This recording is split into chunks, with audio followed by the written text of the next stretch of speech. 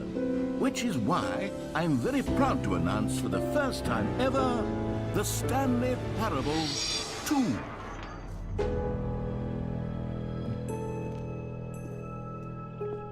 Yes, you see, isn't this far superior to a measly re-release with a few minor additions? Think of all the new territory we'll cover with a fully fledged sequel. An entirely new experience, built from the ground up. Why, there are so many possibilities. It could go in so many different directions.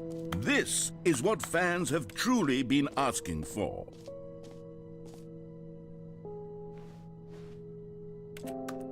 Calling it the Stanley Parable 2 is just so much catchier than Ultra Deluxe, don't you think? Ultra Deluxe? What does it even mean? But the Stanley Parable 2, now that's an artistic statement right there. It's future-oriented. It screams progress and innovation and long-term franchising potential. Boring sections of chart. Cool red section of chart. They're back. The 2 doors. The new mug. Stanley Parable 2.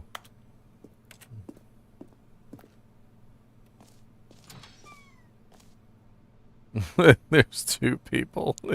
Now, to be clear, I haven't quite nailed down what exactly the Stanley Parable 2 is going to be, but let's take a look at some of the features I've been developing for it.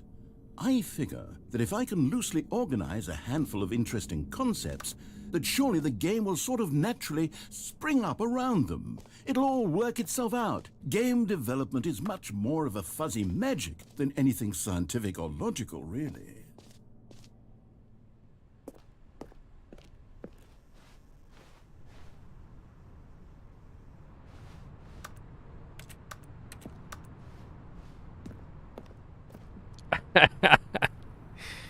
I really don't know what to say.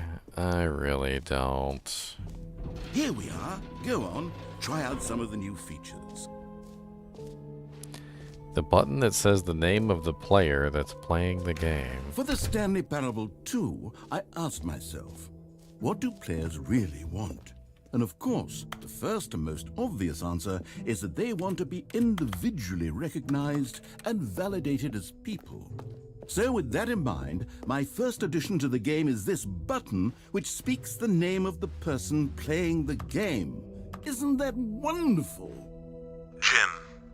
Sorry, I should have clarified. Right now, the button only says the name Jim. But of course, in the final game, this button will say your name, whatever name that is. Here, let's have you role-play as Jim to really simulate the full experience of this feature. Just play along. I promise you'll love it. Okay, here we go. Let's take a deep breath, clear your mind, forget whoever you are, and simply become a person named Jim.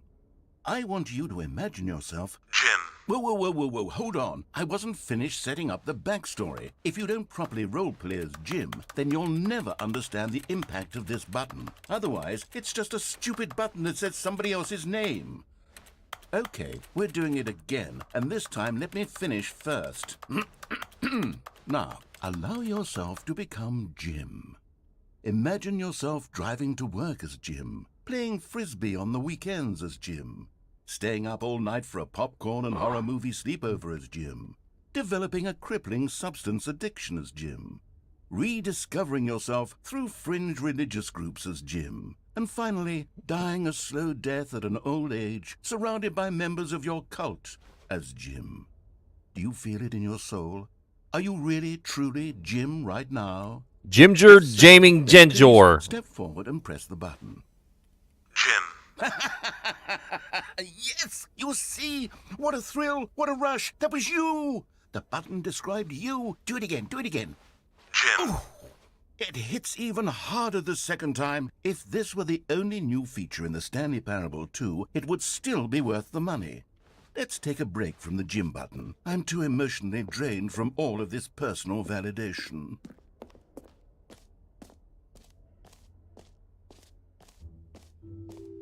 I suppose I could allow only people named Jim to play the Stanley Parable. An epilogue would be fun, wouldn't it, Stanley? Yes, it would go at the end of the, well, we'll figure that out later.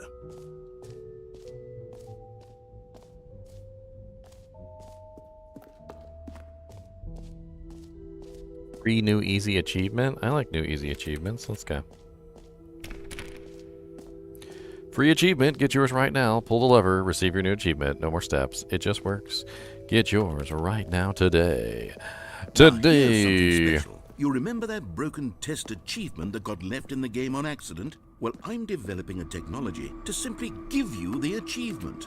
Yes. You see, you'll come to this lever, and when you pull... Okay, perhaps I should have clarified. This is technology that will exist. Right now, the achievement is still fully broken. I'm not a wizard, Stanley, but I guarantee it will be fixed in the sequel to at last satisfy the hordes of ravenous fans all over the world who have been uproariously demanding this feature. Gamers, we hear you, and I promise it will happen.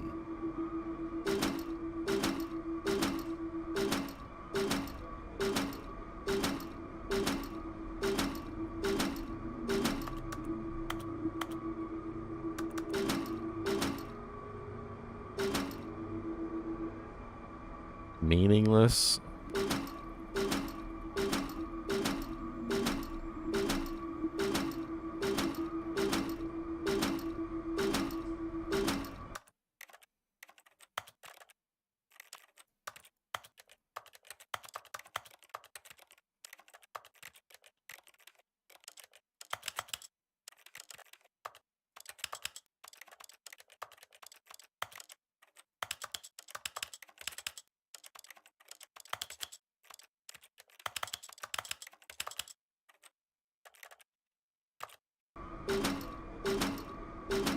No!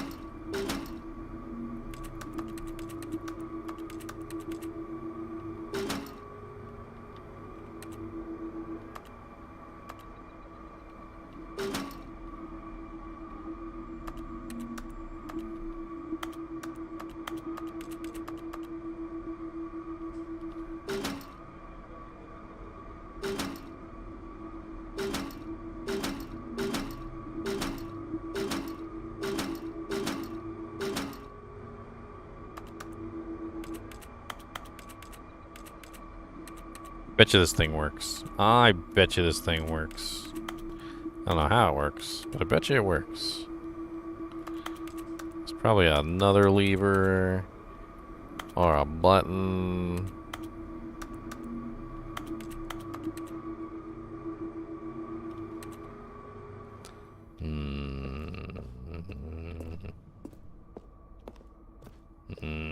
What's down here? Nothing.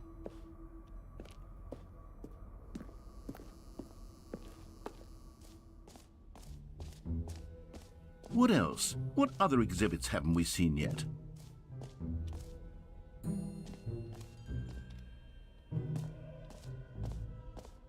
Please no screenshots. Okay, I'll be honest, I haven't yet decided on this one. I think that in the new version, the office could use a bit of decoration, like balloons. But I'm undecided on Get Well Someday and Happy 12th Birthday. Which would you go with?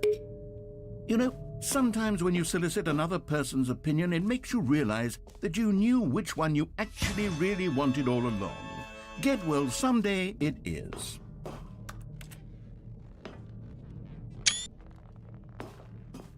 It said no screenshots, so I'm taking lots of screenshots. I feel it's important. Or actually, maybe I should have gone with... No. No, I've made my decision. We're moving on.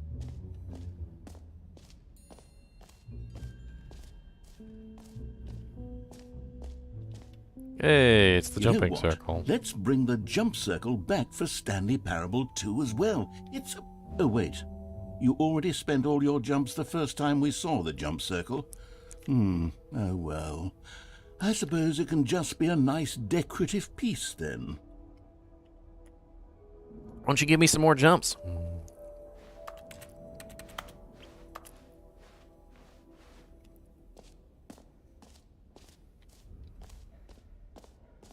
What's up, Marco?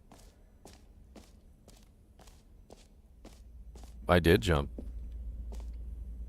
I jumped too much. Hole entrance infinity. Infinity hole chart. Stanley, here's an idea that I'm truly fond of. It's never been done before in a video game. This is, in fact, a hole that you can fall down forever. That's right. Infinite falling. You can fall until the end of time, if you like. A stunning leap forward for video games as a medium.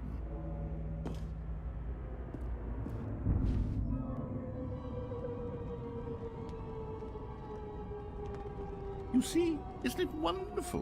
One of my more ingenious concoctions, if I do say so. Now then, since you've gotten to see the infinite hole, you can press the teleport button to pop back up to the top, and we can continue onward.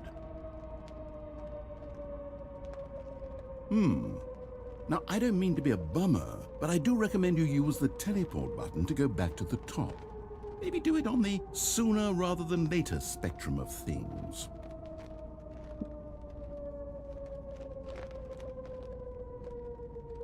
Okay, Stanley, I don't know quite how to say this tactfully, but it's possible that I slightly exaggerated the infinite nature of the hole. Is it a very, very deep hole? To be certain it is. It's an extremely deep hole. I don't want anyone to say that it isn't an astonishingly deep hole. It is. Is it infinite? Well, that sort of depends on your definition of infinity.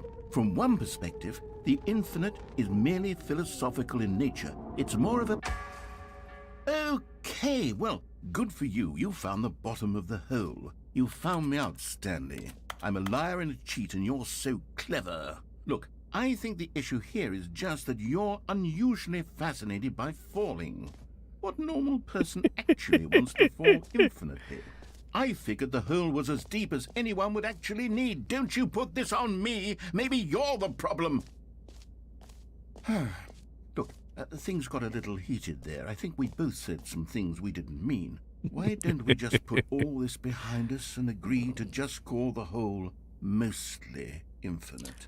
Mostly Then infinite. go ahead and press the teleport button to warp up to the top of the hole and we can move on. I'll just be up here when you're ready. Great. Now, I'm very excited to show you even more of my ideas for the sequel. Even more ideas for the jumping back in the Oh, hole! for heaven. You see, I was right. The problem is you. The problem is that you like holes too much. Not normal. A normal person would have said, yep, that's an infinite hole right there. Goes on forever till the end of time. Don't need to see it all, but not you. Oh, no, no, no, no. You have a weird sort of... Oh. Did the hole seem even shorter to you this time? I couldn't help but feel like you spent a little less time in there than you did before. I mean, admittedly, I didn't make an infinite hole, but I didn't think it was that not infinite. Well, I suppose once again there's nothing to do here. If you decide you've had enough of the hole, you can hit the teleport button and come join me up above. Had enough? I'm positively thrilled. I really do have so much more to show you and to talk about, and I've had enough of the hole for a lifetime. Gosh, how could I have guessed? You're back in the hole. If this starts to become a thing where... Wow, okay. Yes. I'm starting to become extremely certain that the hole is not only not infinite, but that it's growing steadily less and less infinite. I suspect that I'm starting to hit the point where it's no longer feasible to call the hole infinitely deep, even by the lax overall standards for accountability and marketing. What's going on here? Stanley, I have no explanation for the uncertain nature of the hole's length. Here, let's try something. Let's pop back up to the top, and we'll see if it gets any shorter. Well, there it is. The shame of... How is this still appealing to you? I know you're obsessed with holes, but at this depth, I just can't see this scratching the itch. Oh, who am I to judge? You just do whatever it is you're here to do and hit the teleport button when you're ready to move on. Is the, teleport button not working? You sure? Well, I mean, I really don't have an explanation. Still nothing? Well, I suppose there is one thing I can do to fix this. I'm out. Goodbye, Stanley. You couldn't bear to be away from the hole, and now you'll get more time with it than you could ever have asked for. It's a win for everyone. You get to be with the hole, I get to do literally anything else. Take care, Stanley. I hope you and the hole have a wonderful rest of eternity together. A wonderful rest of eternity. I'm gonna sit in my hole forever.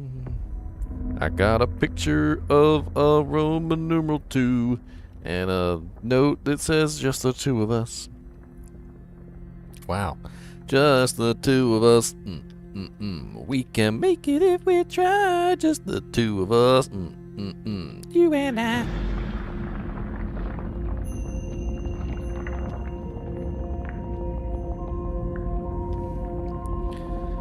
From manager to everyone, meeting at 2 p.m. Sincerely, management.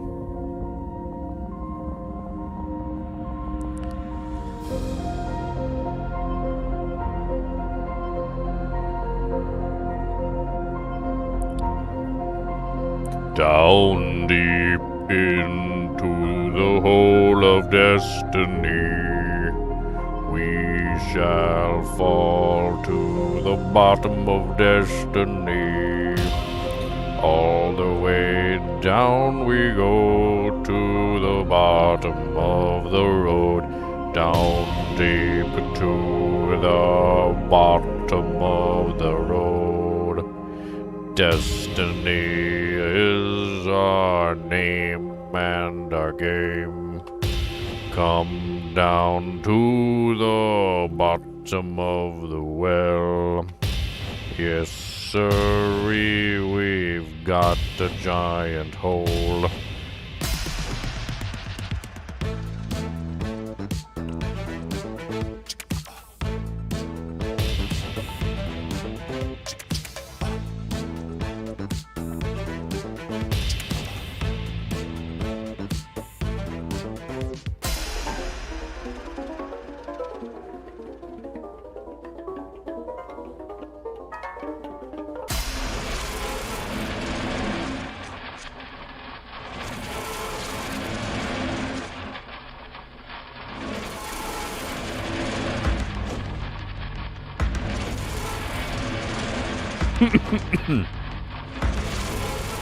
Ah, puppies. We got some.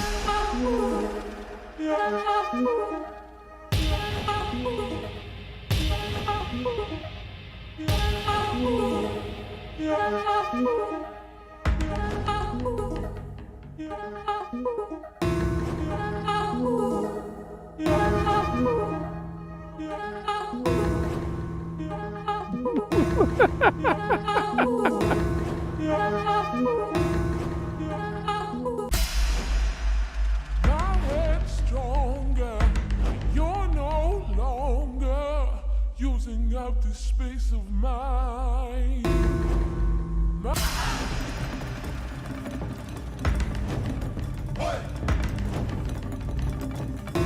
Stanley? Stanley? Stanley! Oh, good, you're awake. It seems you had sort of dozed off there, drifting away into dreamland. But we can't have that, Stanley, because this hole is just so darn fascinating that I want you to be wide awake for every second of it.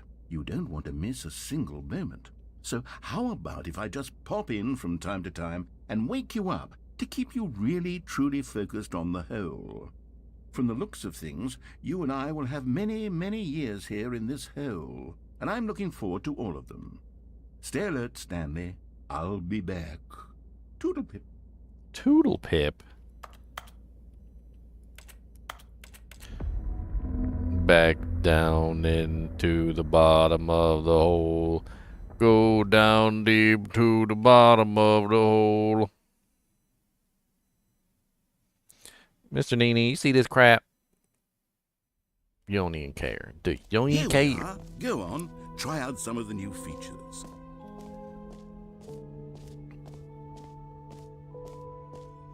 Try out some of the new features. You mean jump back into the infinite hole? That's what I heard. I want to see if there's any more dialogue or rog.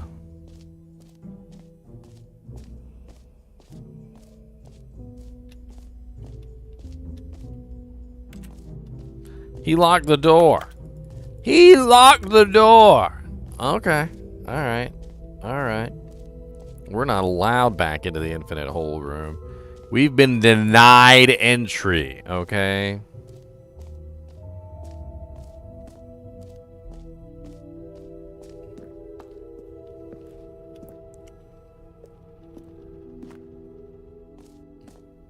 Ah, collectibles.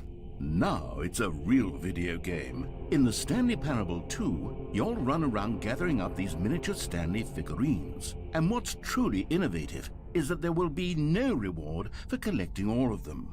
I don't want to stifle the intrinsic joy of watching a number go up. You simply collect all of them, and then you move the hell on with your unremarkable life.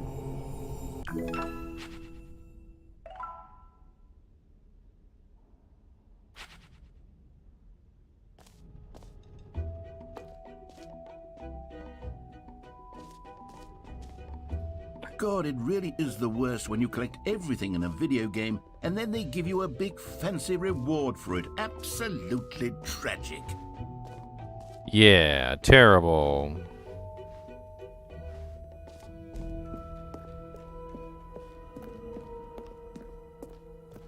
Oh goodness, Stanley, this is fairly awkward. I hate to do this, but before you leave, you really should go to the bucket exhibit.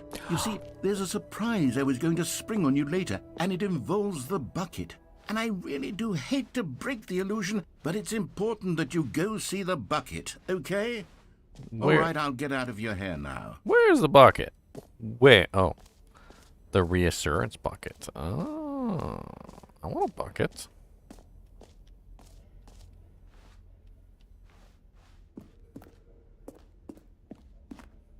A common complaint of the Stanley Parable was that it was confusing and paradoxical, that it engendered a chaotic sense of reckless despair in those who played it. Well, I am happy to say that after much consideration, I've engineered a clever solution to this fundamental problem with the game. It's the Stanley Parable Reassurance Bucket. You see, Stanley, anytime you're holding the bucket, a sense of calm and ease will fill your mind and your heart. It's true.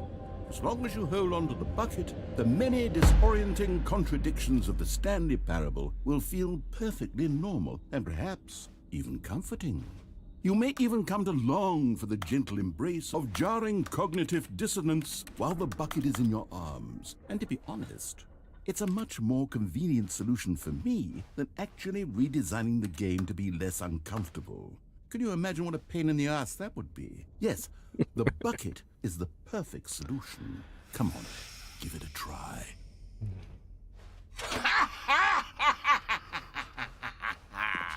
Can you feel it? The glow of comfort, even in the face of crushing despair, must already be sweeping through your body. And in fact, can I say that I do believe the bucket lends you an air of charisma as well? I think that just holding it has made you the slightest bit more attractive as a person. The benefits of the bucket seem to go on, don't they? All this and more await you in the Stanley Parable 2. The bucket. Just pick it up.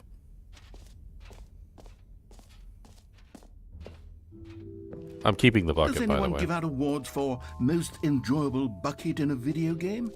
That really should be an award if it isn't already.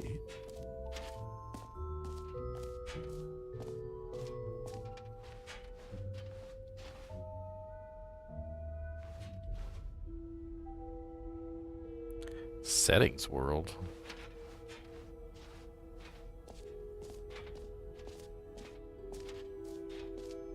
Where's settings world?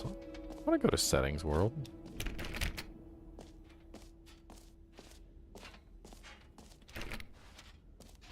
Is this it right here?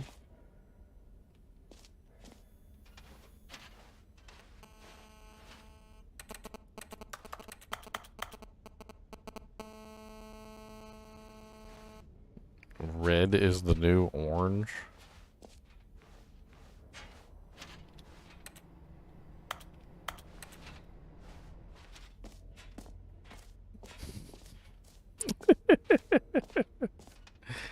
This game is so stupid. I love it.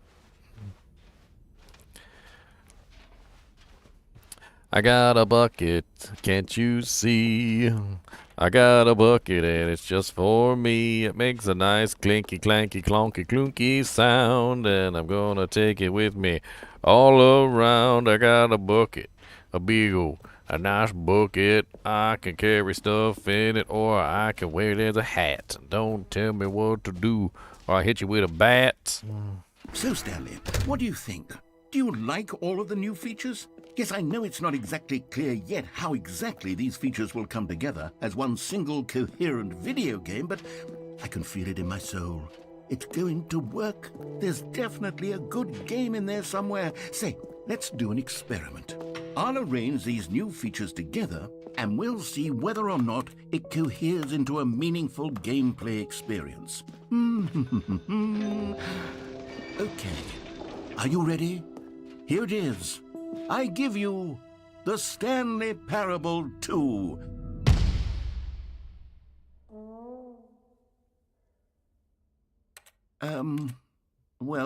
I mean, there's potential here, right? It's sort of... Okay, never mind. Hold on. Let me do a different arrangement. Okay, yes, this is much better. I feel good about this. Here we go. Version 2.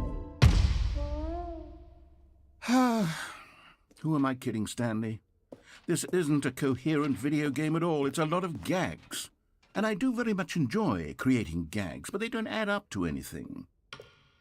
I wanted more than anything to create a sequel that would capture all the magic of the first game. I wanted fans to love it. No matter how good these gags are, they won't stand on their own. They would need the structure and the gameplay of the original. Wait, maybe that's it. I can take the original Stanley Parable and simply, well, insert a few of my new features into it. Tastefully, of course. With respect. With care for the vision and integrity of the original game. Would it possibly work? I suppose it could. But it would need a really, really tremendous title screen. A title screen that says with bold and uncompromising conviction, "This is the Stanley Parable 2. Let me see if I can whip something up. All right, perfect. Go ahead. Take a look. Take a look.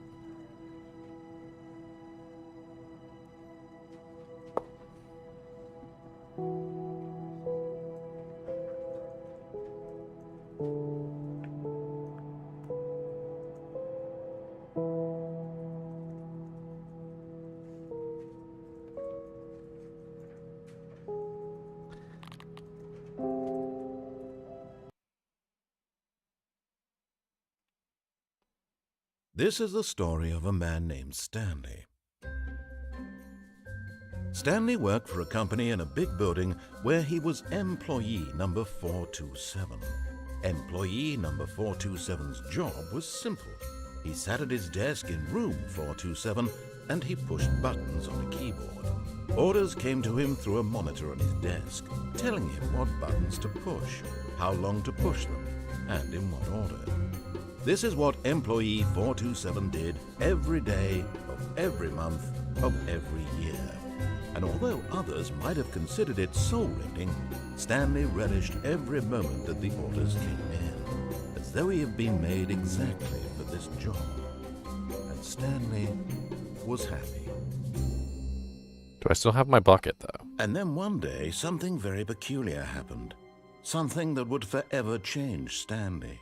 Something he would never quite forget. He had been at his desk for nearly an hour when he realized that not one single order had arrived. Okay. All of his co-workers were gone.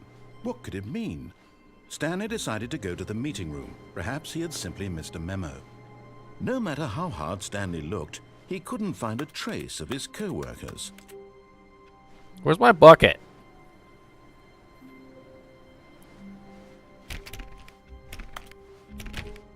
Stanley went around touching every little thing in the office, but it didn't make a single difference, nor did it advance the story in any way.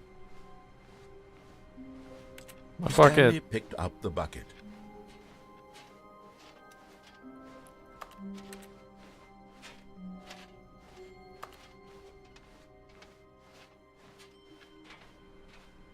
I got a bucket. Y'all don't be jealous of my bucket.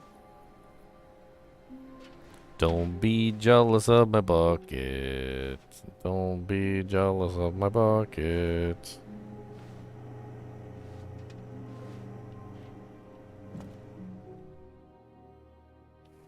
Yes, whispered the bucket into Stanley's ear. We've done it. We've escaped from that dull office and that pesky narrator. At last, out here in the white void, we are alone. Now, and for the first time, I can reveal to you my true self.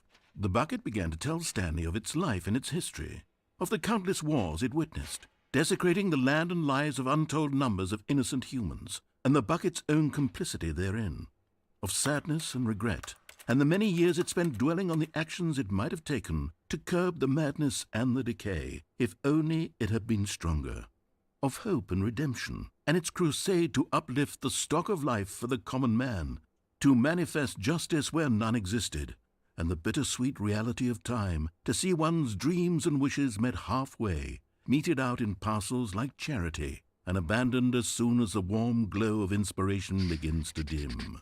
The opportunities to do so much more.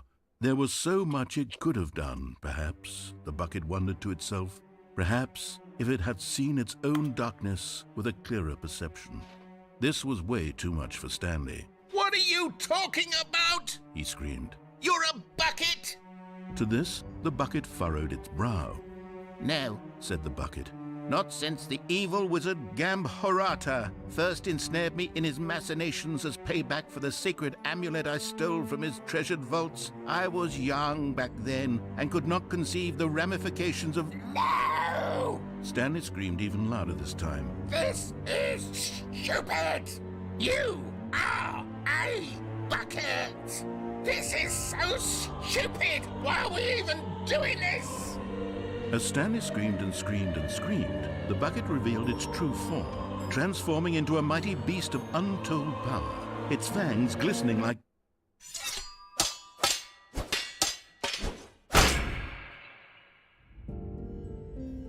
My God, Stanley, you did it. You saved us from the bucket. Thank God you already had all 12 emblems of sages and knew the incantations to summon their true power. Otherwise, we would have easily been overwhelmed by the bucket's power. I'm speechless. You've demonstrated such bravery here today. Come, let's restart the game, and we'll agree to never again go trifling with this bucket, nor the dark magic cast away inside of it.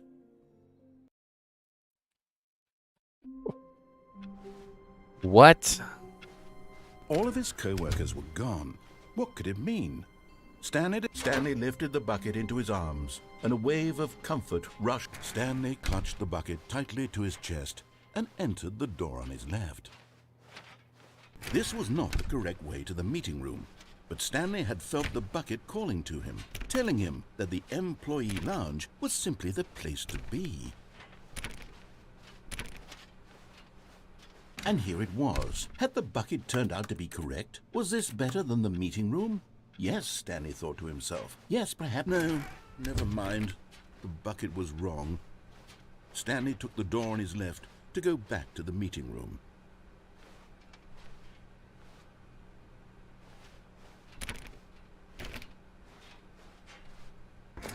No, Said the bucket.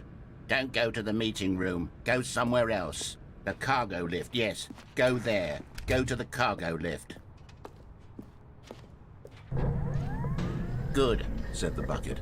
now ride the lift all the way to the top. There's something up there I need you to do. Stanley did not question why or how this bucket was speaking to him. It should have alarmed him, of course, because buckets can't talk. But Stanley chose not to think about this obvious fact. He was firmly convinced that the bucket had spoken to him, and he unthinkingly did whatever the bucket asked. In here. Said the bucket. Go into this dark room over here. Stanley once again obeyed blindly.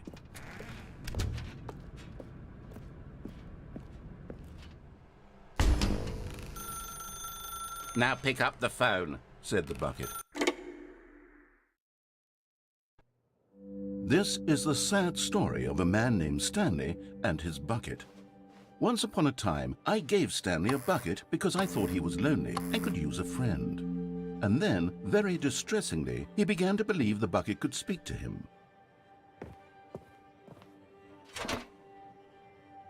Hello, Stanley. It's me, your bucket. Press H to take me to work with you.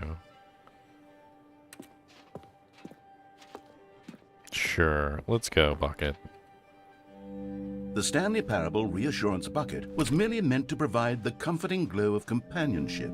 It doesn't literally talk and give you orders. Whatever Stanley is hearing the bucket say to him is just in his head.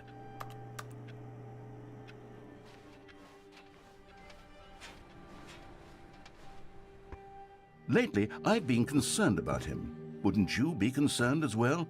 To see him delusional like this, obsessing over an inanimate metal object? I want to say something to him, but I don't know how I can convince him. I don't know if he'll listen to me. Well, I'll try anyway. Stanley, can you hear me? Listen to me. It's just a bucket. It can't think, it can't talk. All it will ever truly do for you is effectively transfer a liquid from one location to a different location. That's it. It doesn't do anything else. You don't know my bucket! Don't listen to the loud man. Press O for us to go back home. You see, he's not listening. He's still taking orders from the bucket. You know, once upon a time it was me he took orders from. Me he trusted and listened to. Now all he cares about is his awful bucket. This stupid hunk of metal. Where's my bucket at? Oh no, my oh. It's sad. I suppose he doesn't need me anymore. From now on, he's just going to cling to this bucket, this cold, empty bucket, this sort of shiny bucket. Well, I'll give it this. The bucket does have a nice shine to it. It is a shiny bucket. I keep it polished. I polish the bucket. Yes, I suppose on closer inspection that it doesn't quite look like your average hardware store bucket. It's just a little more, what am I trying to say? Sturdier, more capable of transporting liquid. Like it would be better at moving an amount of water from one room to another. Oh my God, what am I saying? Better at carrying water from room to room. It's a bucket. It's literally just a bucket. Why do I feel some need to point out the ways in which it's so much more than just a regular bucket? Don't get jealous of my bucket. Oh no. I'm having feelings for the bucket. No. What's going on? Why do I want to be with the bucket? Hear what the bucket has to say. Do anything it asks. What's wrong with me? I don't understand. Perhaps if I had the bucket, this would be less confusing. Yes, the bucket could tell me what to do in this troublesome situation. Stanley, give me the bucket. Give it to me. Give me the bucket, Stanley. I need it. Give it to me now. Give it or I'll... You're not getting my bucket.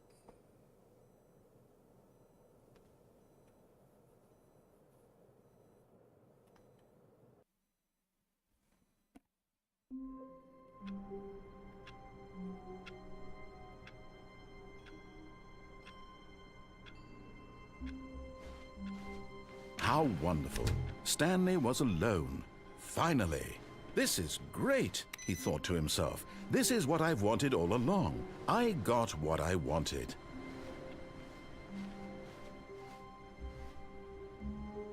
I like work. I just hate my boss.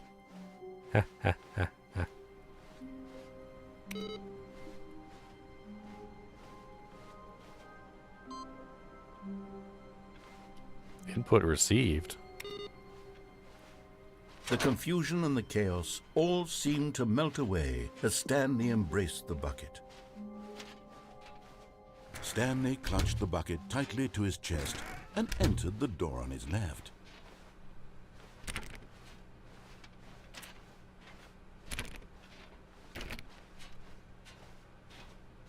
Still no one was here. Stanley needed the bucket's warmth and comfort now more than ever. Perhaps his boss's office was where he'd found Stanley. Can you feel it? The broom closet. It wants the bucket. You can feel that, can't you? The aura of jealousy? It's as clear as day. This broom closet believes it deserves the bucket. I can really feel it now. It's a bucket. It belongs in a broom closet. That's what the broom closet is trying to say here. It's supposed to go with the other cleaning supplies. Good for you, Stanley. Don't give in. Don't hand over the bucket. I know how hard it must be, given the pressure that the broom closet is putting on your shoulders right now, but you have to be strong. This is your bucket. This is your companion and lifelong friend. You can't hand it over. Oh, no.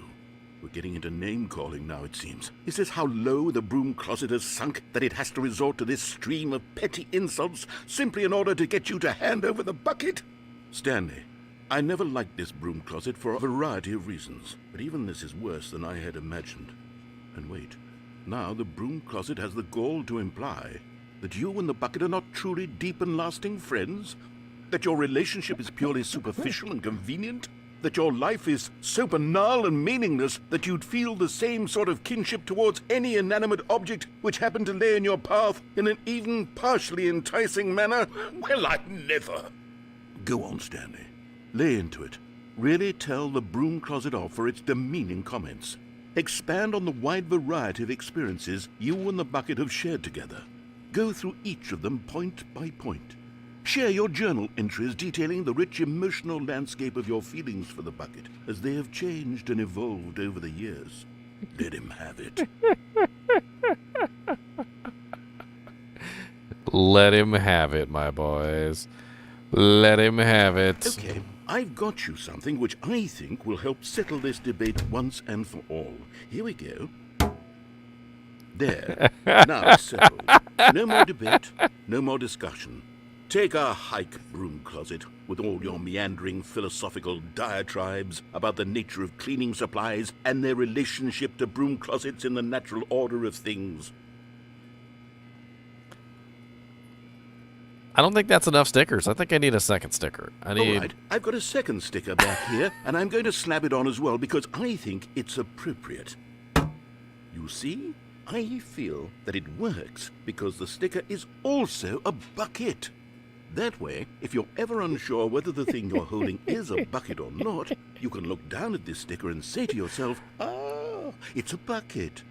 There really is a wide variety of applications for this sticker.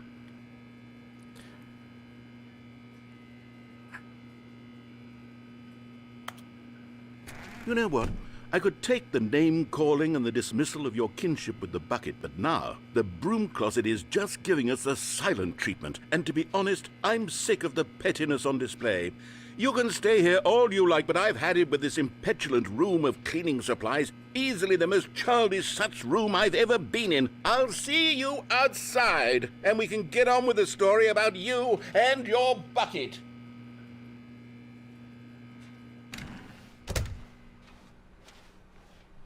Coming to a staircase, Stanley and the bucket walked upstairs to the boss's office. You found one of them. One of the miniature Stanley figurines. Remember, no reward for collecting all of these, only the intrinsic pleasure of a job well done. You can't buy that sort of happiness, Stanley. God knows I've tried. So, I implore you to savor each and every moment you come across one of these beautiful figurines. But Stanley just couldn't do it. He considered the possibility of facing his boss, admitting he had left his post during work hours. He might be fired for that. And in such a competitive economy, why had he taken that risk? All because he believed everyone had vanished? His boss would think he was crazy. And then something occurred to Stanley. Maybe, he thought to himself, maybe I am crazy. He looked down at the bucket in his arms. Am I crazy? He asked the bucket. The bucket returned his gaze, but said nothing at all. That's strange, Stanley thought. Usually the bucket is a source of guidance and wisdom for me in difficult times such as these. He held the bucket close, yet felt none of its familiar reassurance and comfort. And that's when Stanley realized, this isn't my bucket. It's just a normal, everyday bucket, Someone else's bucket, perhaps. How did I end up with someone else's bucket? This is all terribly wrong. Surely no good would come from this. Who knows what sorts of bizarre hallucinations Stanley might experience without the psychologically grounding presence of his bucket. And indeed, now he noticed that the rooms were repeating, which was, of course, very odd. And now he felt himself floating off the ground. Oh, gracious, he exclaimed. Without my bucket, I've gone truly mad. Where is it? I must find it. Far off in the distance now, he heard it, calling to him. Stanley! Stanley, it's me, the bucket. Could it truly be? He rushed forward from room to room, passing by one bucket after the next. None of them were his. None of them were his special bucket. Come to me, Stanley. Find me. He had to find the bucket. He had to return to his old friend. It was the only way to truly restore his sanity. And then suddenly, he froze dead in his tracks. He knew where the voice of the bucket had been coming from. The real bucket was inside of him all along. It was incredibly painful. Stanley doubled over in agony and blacked out. Mr. NiNi, I don't know what... This is the story of a woman named Mariella. A woman? Mariella woke up on a day like any other. She arose, got dressed, picked up her bucket of comfort and security, and walked to her place of work. But on this particular day, her walk was interrupted by the body of a man who had stumbled through town, talking and screaming to himself, and then collapsed dead on the sidewalk. Right away, she knew what the problem was. This man had no bucket. Of course he'd gone mad, ranting and raving about a narrator describing all of his actions and how everything is predetermined and free will is an illusion and it's all just a video game. It could all have been prevented if only he'd taken his bucket with him. Perhaps he didn't even realize he'd forgotten his bucket at home in the first place. How cruel the world can be, Mariella thought, and she hugged her own bucket even tighter. But of course, she had no time for this. There were a myriad of confusing problems she would soon have to confront at work, for which her bucket would provide absolute guidance and total clarity on everything. Heck yes, she thought to herself, my life kicks ass. And she backflipped all the way to work. She backflipped all the way to work? Wait, Stanley thought to himself. Am I sure that the orders stopped coming in? How is that possible? They never stopped. Surely I was mistaken.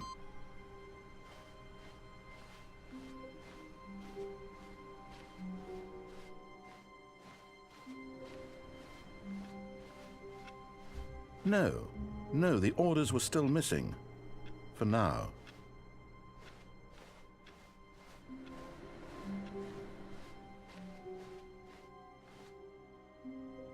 Meeting today. Warmth spread through Stanley's arms. With the bucket in his arms again, he was home. Stanley clutched the bucket tightly to his chest and entered the door on his left.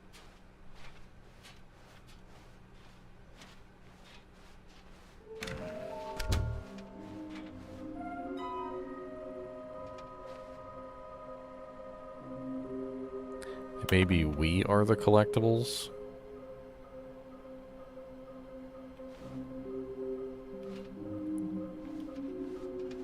The hell? There will be a reward for finding them all?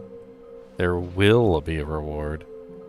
Inside the sequel exhibit, stairs, something to do with stairs, somewhere both red and blue, nearby a fireplace, a private but smelly place. For an important person, a large room with lots of boxes. Stanley, we must move on from this broom closet, simply because I have no remaining stickers. If I did, you can guarantee we'd be in here for hours. But alas, no stickers. I gotta go to the bathroom real quick. Let's see if he says anything funny while I'm gone.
he say anything? Did he say anything, guys? Did he say anything? Coming to a staircase, Stanley and the bucket walked upstairs to the boss's office.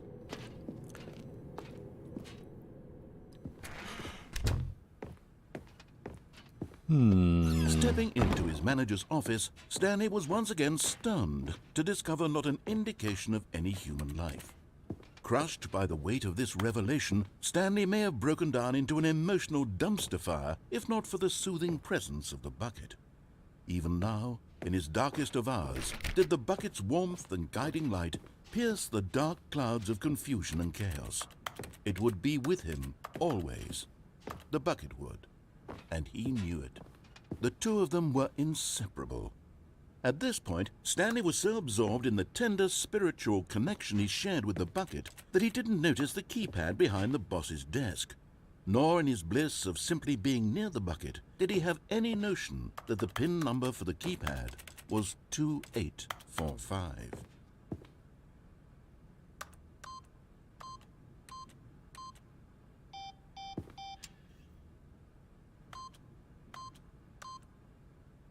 But Stanley guessed the correct code by sheer luck.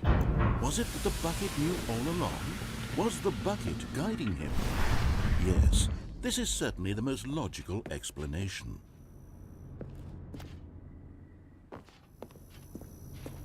The bucket was guiding Stanley. Collectible! Another miniature Stanley figurine. This, you know, there really must be a snappier name for these things. What about mini-stands? Stanley figs. What about Stanlerines? Stanlerines. Yes, I like that. I like that. Another Stanlerine under your belt. Stanlerines for everyone, my friends. Stanlerines for everyone. Come on down and get some Stanlerines. We've got lots of Stanlerines for you. Come on, Mr. Nimoy. Raced downward, plummeting towards an unknown fate. It would be all Stanley could do to keep himself together, if not for the bucket. Soothing him, comforting him, reassuring that in this darkest moment of uncertainty, he would be all right. The bucket is here for you, Stanley. Everything will be fine.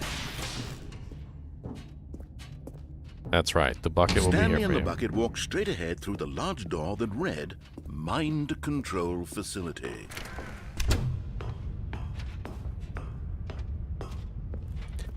Bink. The lights rose on an enormous room packed with television screens. What horrible secret did this place hold? Stanley and the bucket both wondered to themselves. That's right, bucket. Mr. Nimoy, do you want to ride in the bucket? Would you like to ride in the bucket? You can ride in the bucket if you want to. Inside the bucket. It's comfy in there. There's raisins.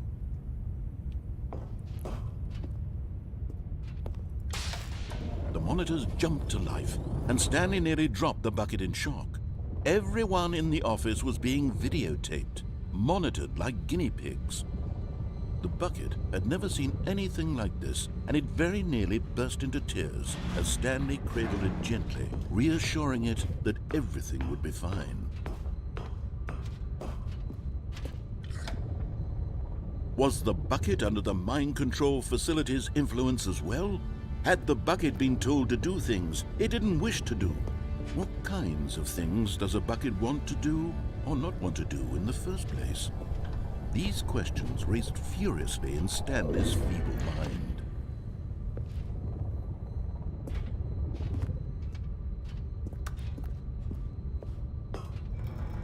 No! He screamed into the bucket. He couldn't accept it.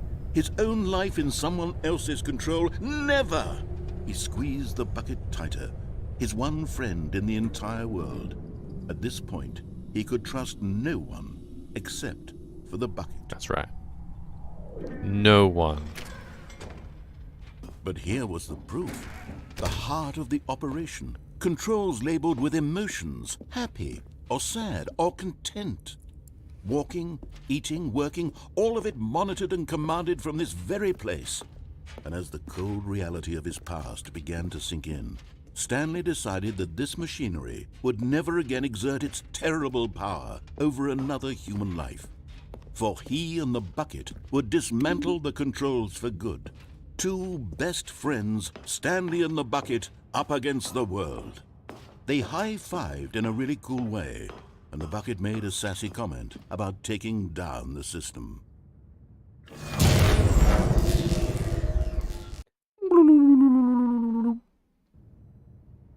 Stanley and the bucket waited in blackness. Was it over? Yes, they had done it. Stanley and the bucket had defeated their greatest and darkest enemy, freed themselves from the tyrannical grip of the evil mind control machine. Freedom was now mere moments away. Excitedly, the two of them began to discuss the kind of life they wanted to live once they stepped through this massive door. The bucket wanted to learn to roller skate. Stanley wanted to sneeze in every country on Earth.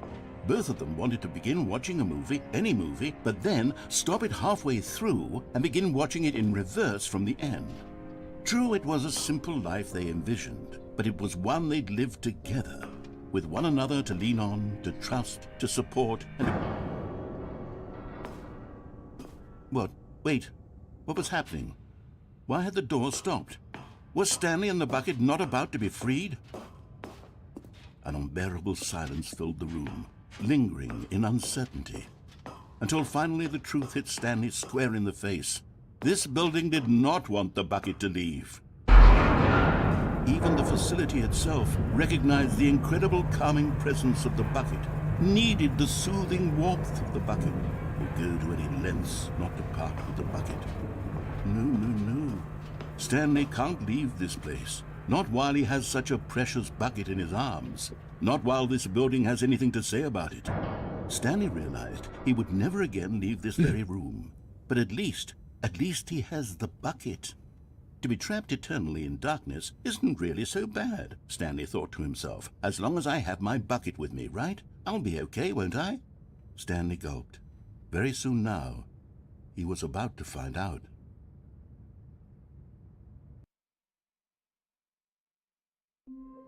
Pretty sure I died. Meeting today.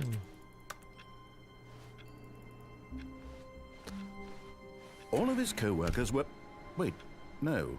This isn't the right office, is it?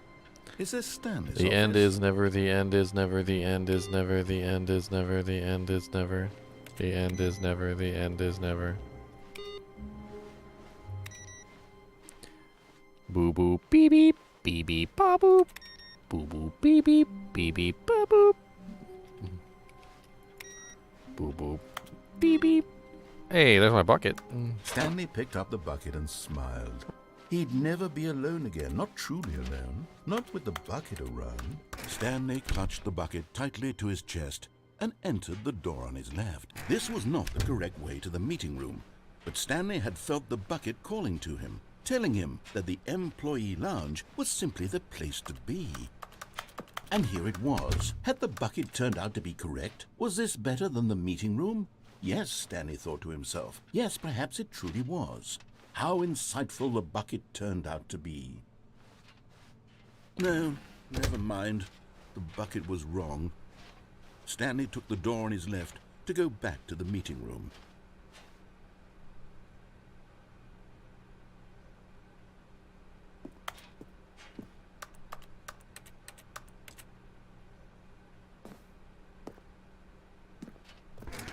No, Said the bucket.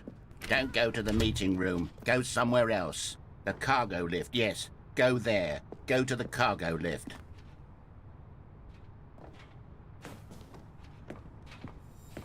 Okay, I'm going back to the name of these little Stanley figurines, and now I'm torn between Stanlerines and Figlies. What do you think, Stanley?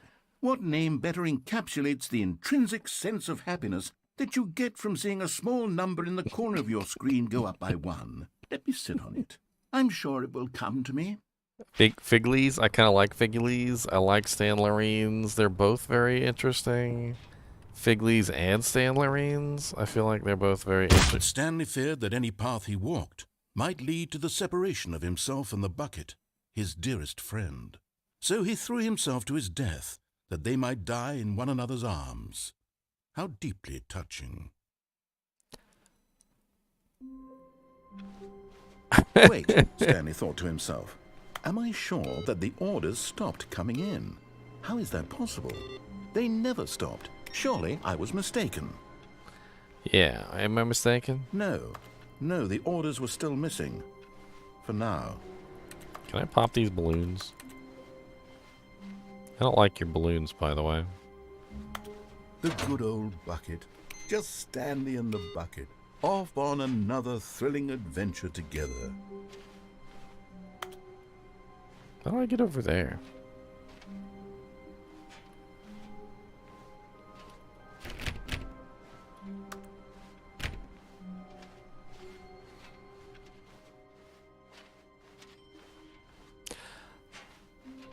Stanley clutched the bucket tightly to his chest. This was not the correct way to the meeting room, but Stanley had felt the bucket calling to him, telling him that the employee lounge was simply the place to be. And here it was. Had the bucket turned out to be correct? No, never mind. The bucket was wrong. Stanley took the door on his left to go back to the meeting room. Nope. No, Said the bucket. don't go to the meeting room. Go somewhere else. The cargo lift, yes. Go there. Go to the cargo lift.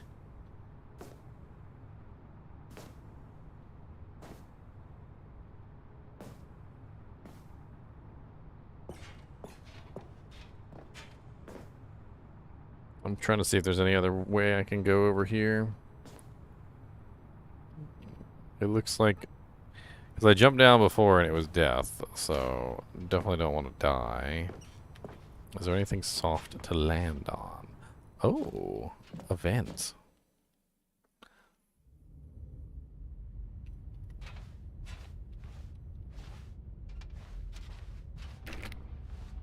Where does this go? Look at all these cassette tapes. Narrator dialogue. Narrator dialogue. That's a lot of tapes.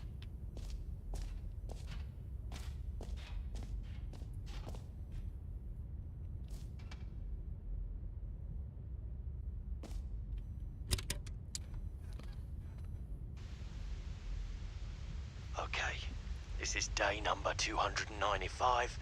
Tape number... I don't even know. I've lost track. Nothing feels real anymore. The longer I study this bucket, the less sense anything makes. The sheer euphoria I feel every time I pick it up. No matter how many times I've done it, it's always the same feeling. And the emptiness in my chest when I set it down. It doesn't make sense. There's no explanation for it. I still haven't figured out why I see the world so differently when this bucket is in my arms. Why everything feels so... What do I do with this treasure? I can monetize it. Yes. It's unthinkable the amounts of money people will pay for even just an hour with the bucket. This is my golden ticket. But I have to be careful, because as soon as this gets out, there's going to be a target on my back. Even now, I don't know who might be trying to get... What's that? Who's there?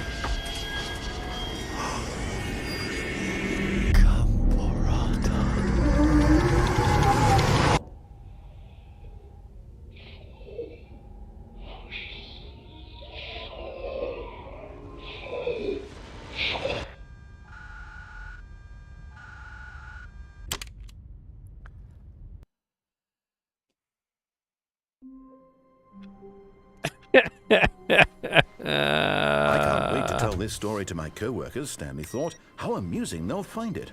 Oh, won't we all just laugh and laugh at the time I thought everyone had gone missing.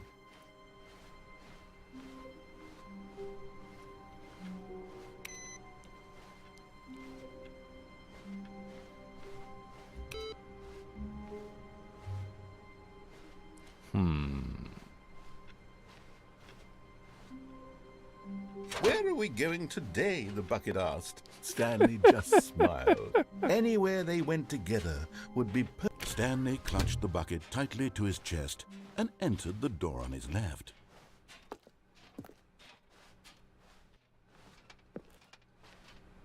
This was not the correct way to the meeting room, but Stanley had felt the bucket calling to him, telling him that the employee lounge was simply the place to be. What's that over there? I want to go in there. 4B9.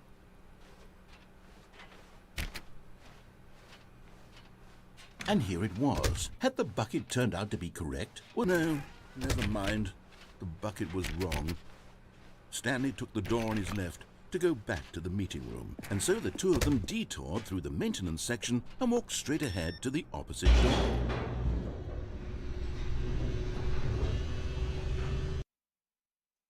Haven't gone this way yet. Oh, good, Stanley. I'm glad you found your way here. I knew you'd find this place eventually.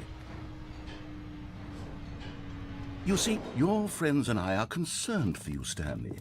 We've come together here because we care about you very much. It's this bucket you're carrying around everywhere. The bucket isn't even from the original Stanley Parable. It's just sequel content. We're the ones that matter, Stanley. Classic characters from the first game, like the Adventure Line and the Broom Closet. Because that's what fans want from a sequel. They want more of their favorite jokes, not this bucket that they've never seen before. Yes, I know I'm the one who gave you the bucket, but you're spending too much time with it.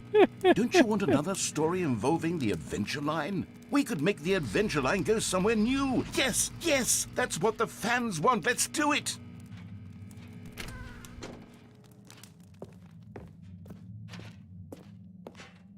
Whee! Look at that wacky line. Who knows where it'll go off to next? Oh, and it played some silly music as well.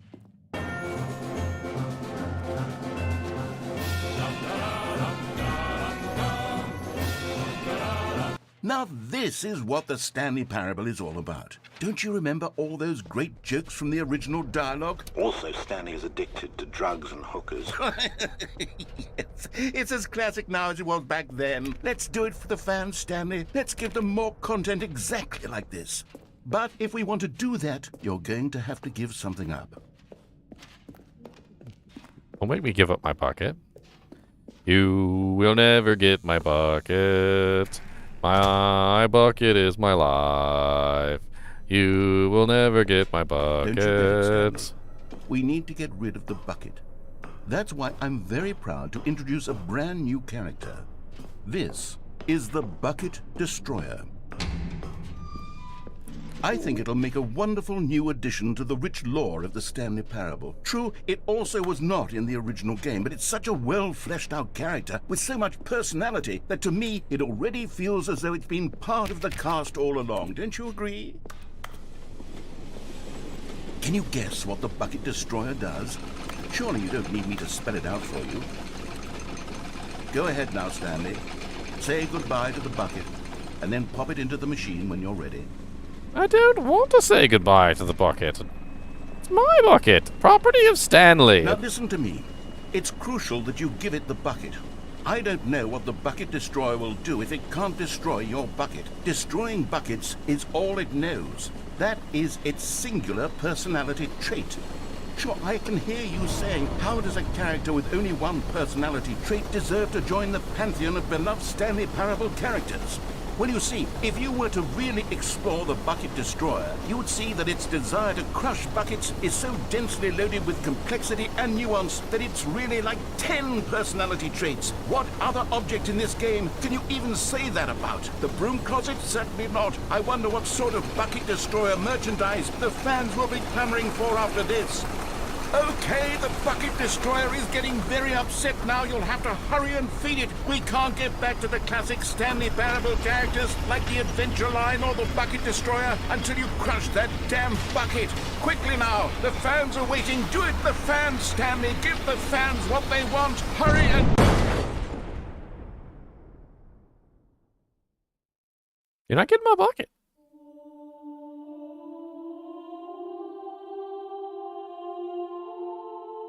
The bucket destroyer.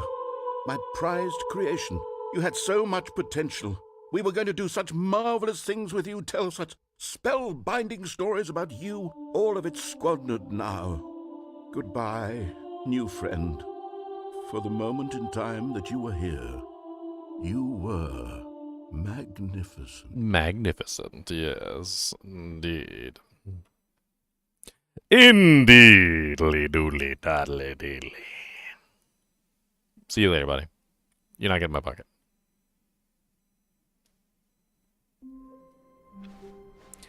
All of his co-workers were gone. What could it mean? Stanley decided to go to the meeting room. Perhaps he had simply missed a memo. My bucket is not for you. You cannot have my bucket. Leave my bucket alone. It is my bucket. A good bucket.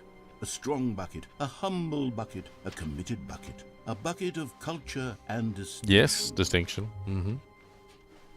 Stanley clutched the bucket tightly to his chest and entered the door on his left.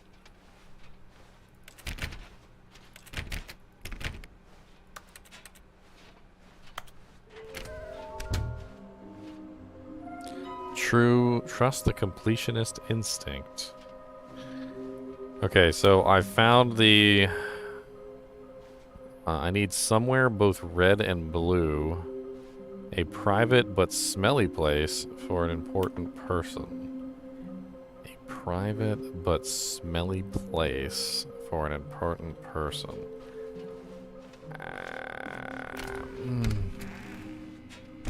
Stanley, we must move on from this broom closet, simply because I have no remaining stickers. If I did, you can guarantee we'd be in here for hours.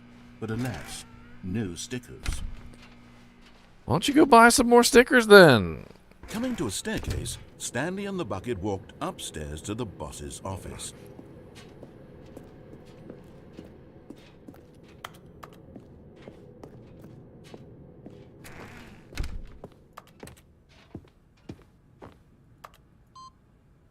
Aha, input received.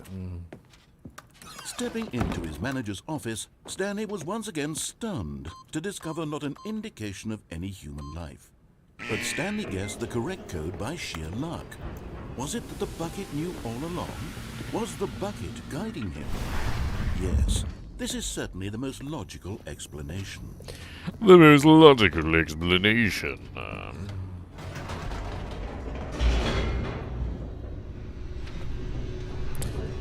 Alright, boys. We're going to try and take control of the mind control facility. With the bucket's help. Me and the bucket will take over the world. Stanley and the bucket walked straight ahead through the large door that read, Mind Control Facility. What do you want to do today, Mr. Bucket? Oh, what's going on here? I can climb up this thing? But just as Stanley was about to proceed further into the mind control facility, he tripped and fell over the railing and into the dark void below. Thankfully, he fell directly onto the bucket, which safely cushioned his fall. Now, what to do next, Stanley wondered. Stanley and the bucket could find no way out of this enormous pit, and so eventually they decided that the best thing to do would be to simply get comfortable down here. So they set up a little couch and relaxed. It really wasn't so bad down here, a bit cold perhaps. After some time had gone by, they installed a few shelves as well, and a sort of kitchenette that was useful for when the bucket was craving paninis. But it wasn't until the rugs and the standing lamps came in that it really started to feel like a home. In fact, after some time, Stanley realized that it had been ages since he had even thought of the mind control facility at all. He'd never gotten to fully explore what was up there, never been able to unearth the many mysteries of the mind control facility. This lack of closure began to eat at him. Soon he was dwelling on his regrets, and the state of their home slowly decayed as Stanley became withdrawn and neglected the cleaning. It unsettled the bucket deeply. Stanley wasn't usually like this. The bucket tried to reach out to him again and again, but to no avail. All Stanley could think about, all he could talk about, was going back, doing it over again, staying on the path. It was a mistake to leave the path. It was a mistake. It was a mistake. I need to do what the narrator says. I need to see the true ending. This made no sense at all to the bucket, which was simply trying to live its life down here as comfortably as possible. Yet Stanley was unconsolable. This isn't an ending. This is just a hole in the ground. The bucket sighed. True, it wasn't an ending. But it's where we happen to be. And maybe, possibly, if we accept the reality of things, maybe this will become an ending eventually. It's what the bucket was counting on. The two of them waited for a very long time.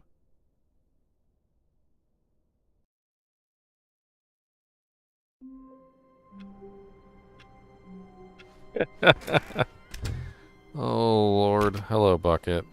Ah, the embrace of an old friend. A weathered companionship that Stanley clutched the bucket tightly to his chest and entered the door on his left.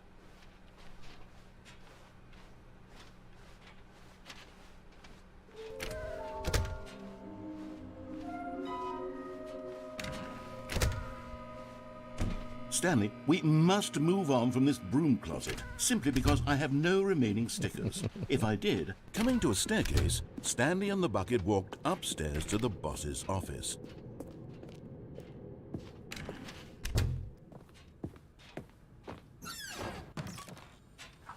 You're getting close now, Stanley. Yes! You've nearly 5 out of gotten all 6! of the Figler and Marines. Very soon, you'll collect the last one, and then the first number will equal the second number, and that will be it. We'll be different people by then. Different in the sense that we used to have none of them, and now we have them all. You can't go back to when you had no Figler and Marines. None of us can. Figler and Lorraines. So the last one is in somewhere that's red and blue, it said. Stepping into his manager's office, Stanley was once again stunned to discover not an indication of any human life. Crushed by the weight of this revelation, but Stanley guessed the correct code by sheer luck. Was it that the bucket knew all along? Was the bucket guiding him? Yes, this is certainly the most logical explanation.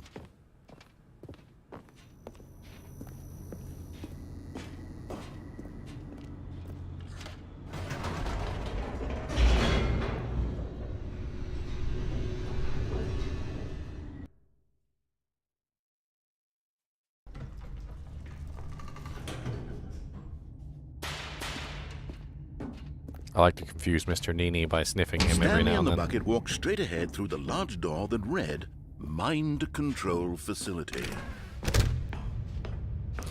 He doesn't quite understand why I'm sniffing him. I think it's The hilarious. lights rose on an enormous room packed with television screens. What horrible secret did this place hold? Stanley and the bucket both wondered to themselves. I like to confuse Mr. NiNi every now and then.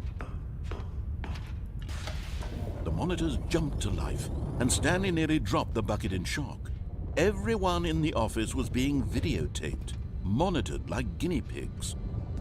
The bucket had never seen anything like this, and it very nearly burst into tears as Stanley cradled it gently, reassuring it that everything would be fine. Everything will be fine. Was the bucket under the mind control facility's influence as well?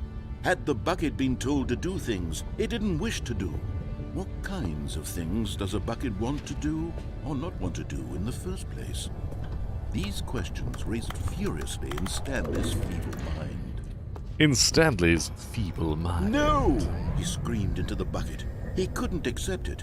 His own life in someone else's control, never! He squeezed the bucket tighter, his one friend in the entire world. At this point, he could trust no one except for the bucket.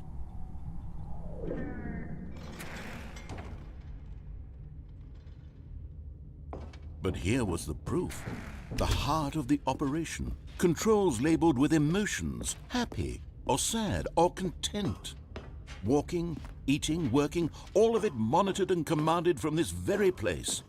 And as the cold reality of his past began to sink in, Stanley decided that this machinery would never again exert its terrible power over another human life.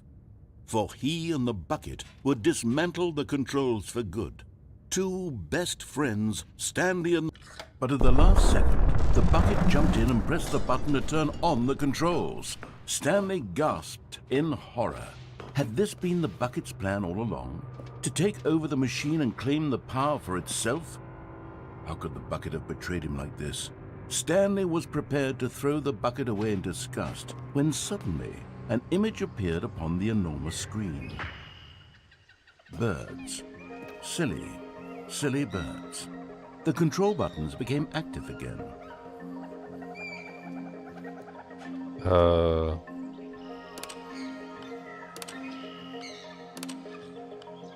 Stanley flipped through one video of silly birds after another, and then it dawned on him.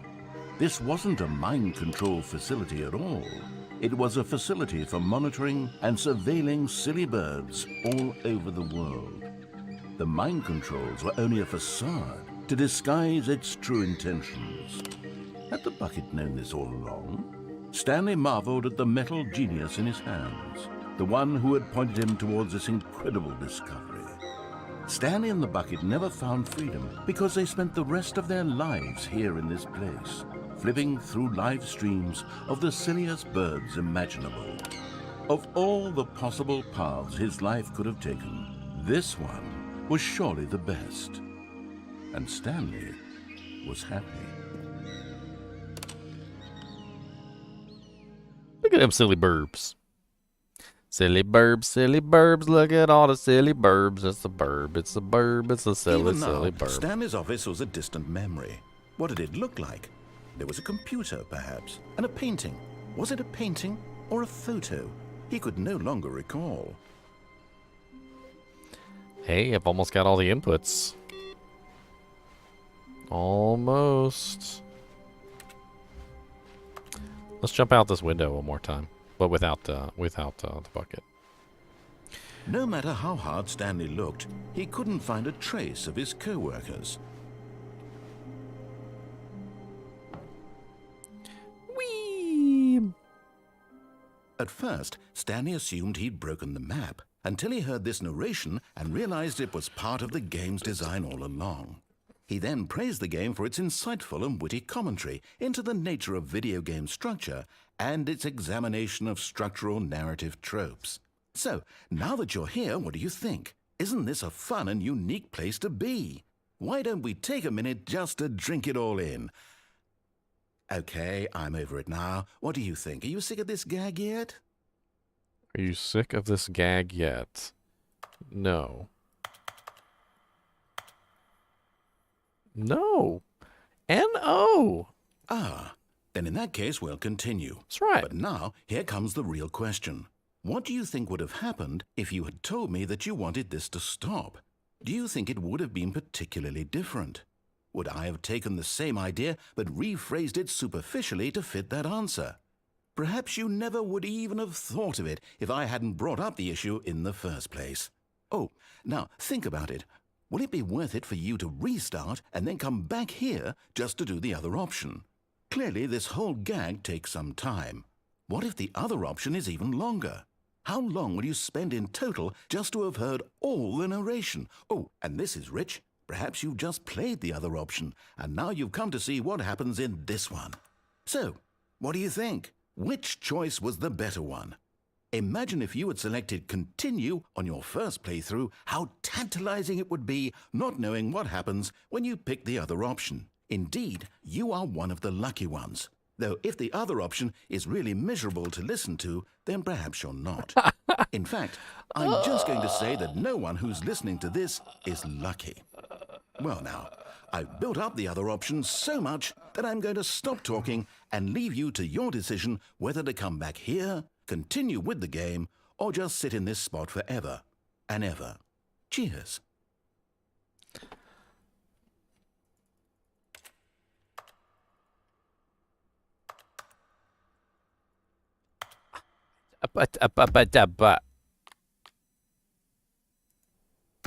The sequel is now paused. How do I get out of here?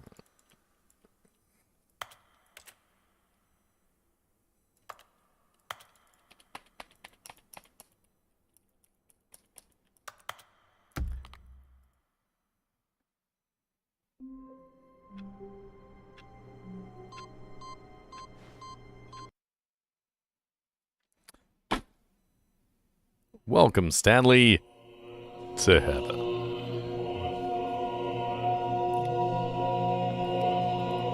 There are buttons everywhere that I can press. Look at all my buttons everywhere. Are you impressed? I have all the colored buttons everywhere. You see my buttons. Look at my beautiful buttons. Yes. I can turn them on and off, you see. Oh yes, lots of buttons and they do things. Oh yes, I'm not really quite sure what they do, but I'm pressing them all for you.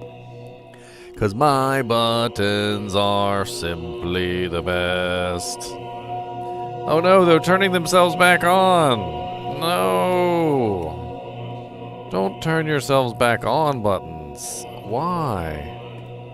Why are you doing this to me? Oh, why are you doing this? I don't want my buttons to turn back on. I do not want them to turn back on. No, please don't turn them on.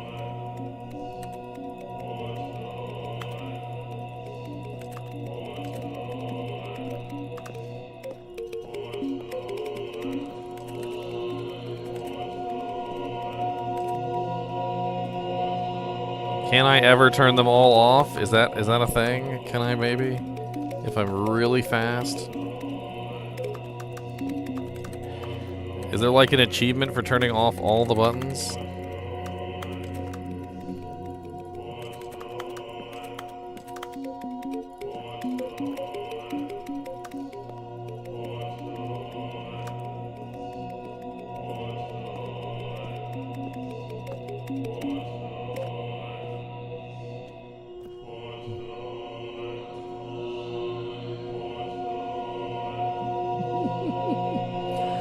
I don't know what I'm doing here in this land. There are so many buttons. I had a plan, but this level is the craziest, I think, of all the rest, 'cause there are rotating buttons everywhere.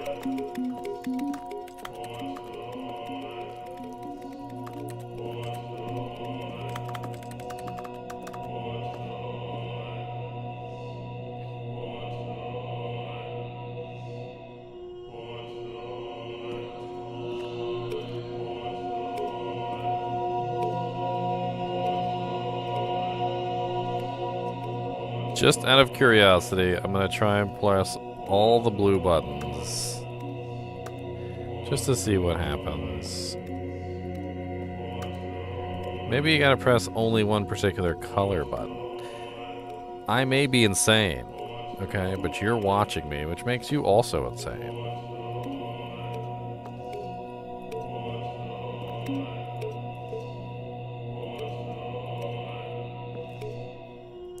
No, I pressed the wrong button.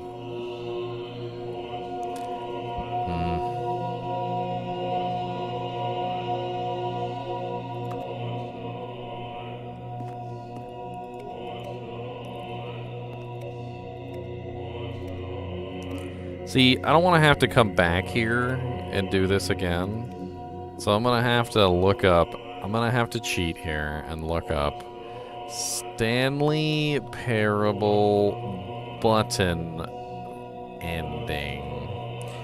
Is there an actual ending for this thingamajigger? After the final input, Stanley will be teleported from his office to a circular room filled with colorful buttons revolving around the center of the room, which is called Heaven.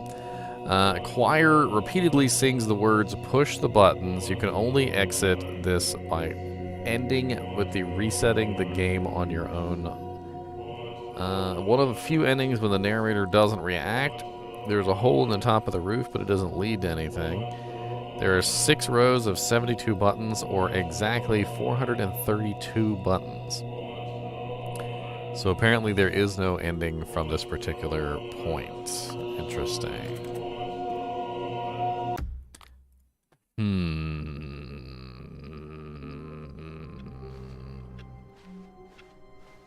All of his co-workers were gone. What could it mean? Stanley decided to go to the meeting room. Perhaps he had simply missed a memo. The bucket made Stanley want to be a better man and a better co-worker. In time, perhaps, he would become both of those things. Stanley clutched the bucket tightly to his chest and entered the door on his left. Let's try the escape option. I haven't tried the escape option with the bucket yet.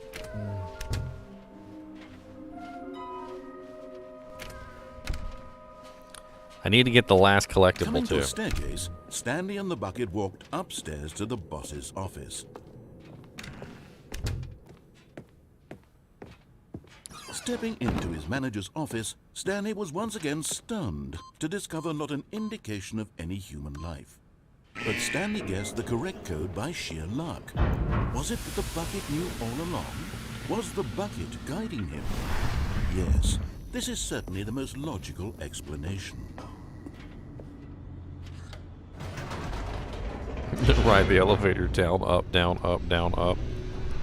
Sure, let's go for him.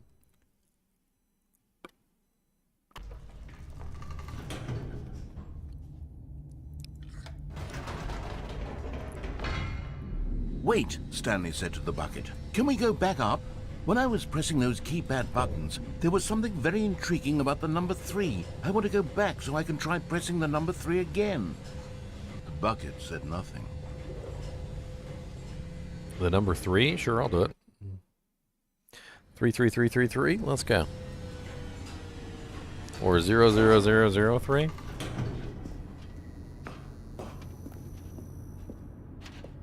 Here we are, said Stanley. Now I'm going to try out that number 3 button. He took the bucket over to the keypad and began absolutely slamming on the number 3 over and over and over. Wow, he said. The number 3 is such a special button. I'm having the time of my life. Stanley looked expectantly at the bucket, but the bucket remained silent. This was a shock to Stanley, who had always felt such a connection with the bucket. How was this not as exciting to the bucket as it was to him? Once Stanley had had enough of the number 3, he got back in the elevator.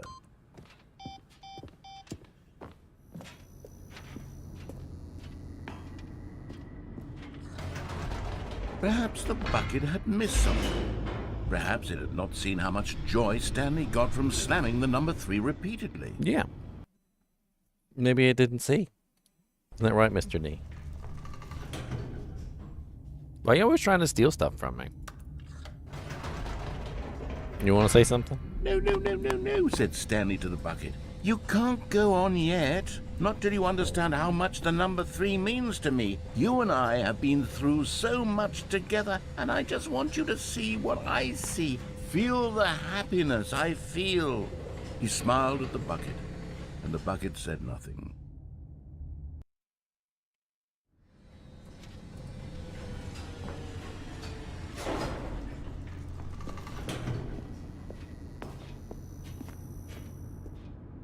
Here we go, said Stanley. This time I'll really show you. He ran to the number 3 and began to wail on it like a musician on a beloved instrument, weaving a concerto of truth and passion. He wielded the number 3 like a fine artist would wield a paintbrush. He told stories through the number 3, stories of his dreams and hopes and fears. And the whole time, he looked to his bucket for a reaction of some kind. Anything to let him know that the bucket appreciated what he was doing. The bucket conveyed absolutely nothing at all. Only silence. Crushed by a wave of dejection, Stanley returned to the elevator. What is happening? We are riding the elevator up and down for lulls, and apparently there's a story involved in riding the elevator up Stanley and and down. the bucket were so close. They'd always been there for one another. Why suddenly could the bucket not connect with this passion of Stanley's? The question caused Stanley to ruminate the whole way down the elevator. He knew that there must be a way to get through to the bucket, to communicate fully with his dear friend. Surely there was a solution, mustn't there be? Yeah, mustn't there be? Mustn't there be?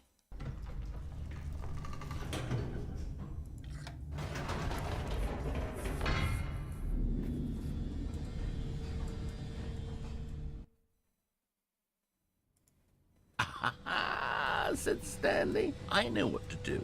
I know how to fully express this feeling in my heart." He decided right then and there that he would hold a press conference where he would speak to the public on all matters relating to pressing the number 3 over and over. He would elaborate fully on what the number 3 meant to him and why he felt so alive when pressing it. Then the bucket would be able to see his joy through the eyes of others. It would get to see the world react to this discovery of Stanley's. And it would be through the public eye that the bucket would finally understand Stanley's work. For months, he advertised and marketed his press conference, building excitement around it, developing and rehearsing it, until it couldn't be refined a single measure further. When the big day arrived, Stanley was as prepared as he'd ever been for anything in his life.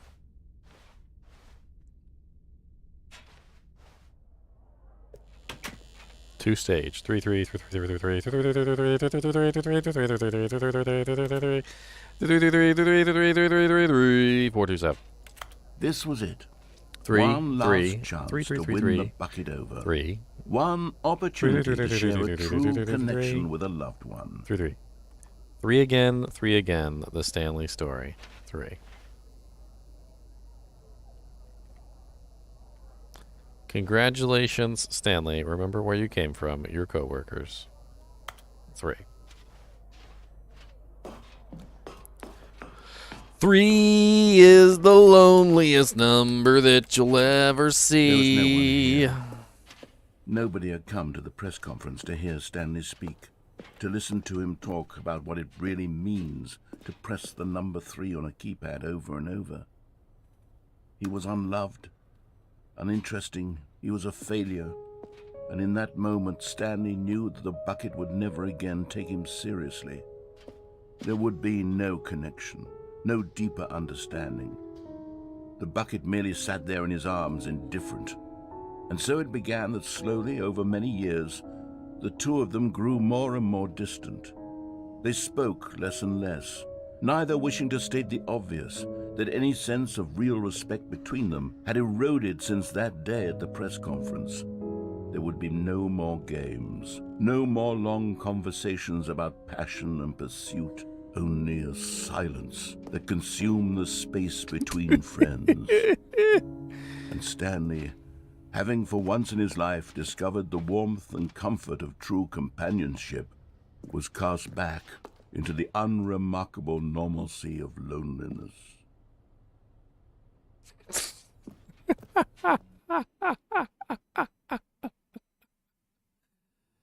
Oh, it's so awful. All right, we've got a couple more to explore. Minutes? Days? Centuries? Did something crucial happen while... Not everyone is so lucky to have a bucket, but Stanley is a very lucky fellow. Very lucky indeed. All right, escape ending. Let's do the escape ending with the bucket. I want to try that. Stanley clutched the bucket tightly to his chest and entered the door on his left. Don't tell me what door to enter on my left.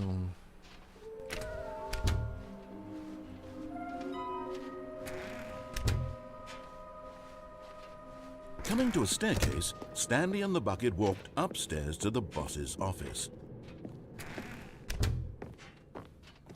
Boom, Stepping into his manager's office, Stanley was once again stunned to discover not an indication of any human life. Crushed, but Stanley guessed the correct code by sheer luck. Was it that the bucket knew all along? Was the bucket guiding him? Yes, this is certainly the most logical explanation. Click door 5 times early. I've done the click the code early, if that's what you're talking about. I don't know about door.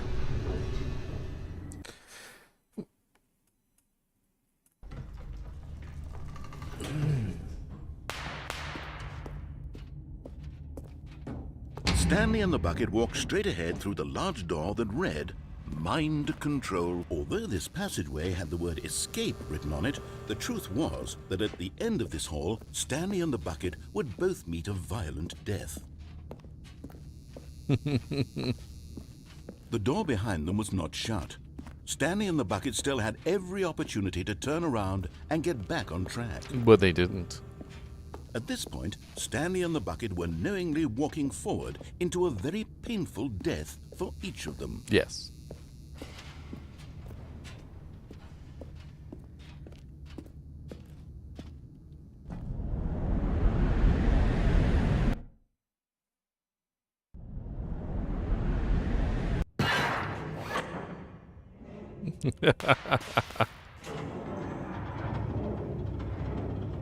Oh Lord, here we go.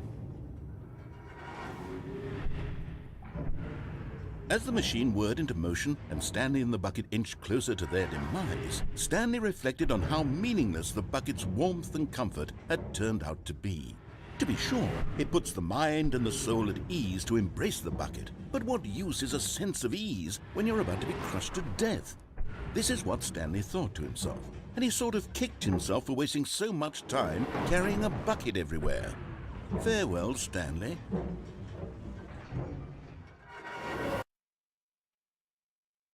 Farewell, Stanley, cried the narrator, as Stanley and the bucket were led helplessly into the enormous metal jaws. In a single visceral instant, the bucket's life came to an end, as it was crushed violently to death.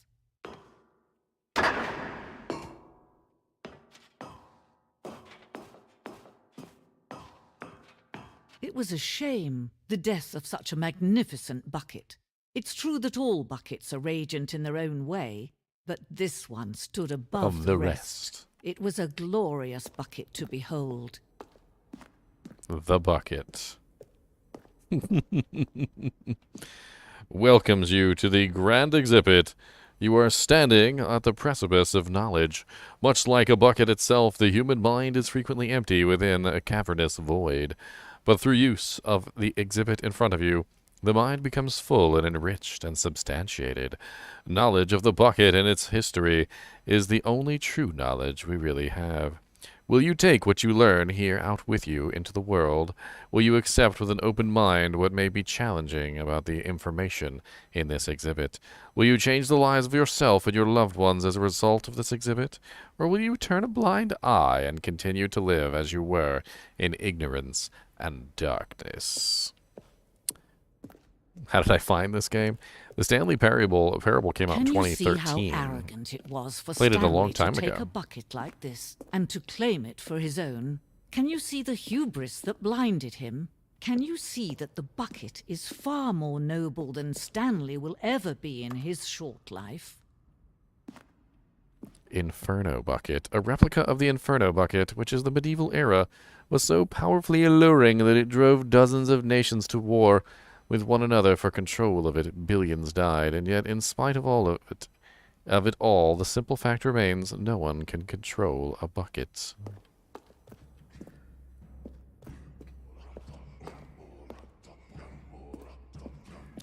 Cave drawing. While we know that buckets predate the existence of mankind, we do not know by how long this cave drawing depicts early man's discovery of the practical uses of the bucket, by which time the bucket had already likely been around for several millennia. Notice in these drawings how the bucket is allowing itself to be used, having judged humanity to be worthy of its treasures.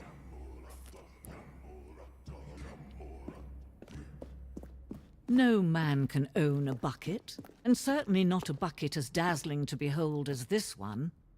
It is man who should kneel before the bucket. The hanging bucket. This piece symbolizes the necessary relationship between bucket and humanity. However clear our grasp of the bucket may be, there is yet more that is always out of reach. This distance inevitably is for our own good.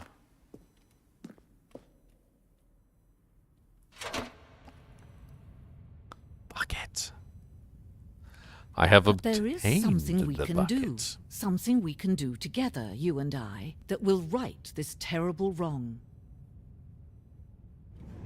Let Stanley die. Let him be crushed by the machine. Don't reset the game. Don't give him another opportunity to run off with another beautiful bucket.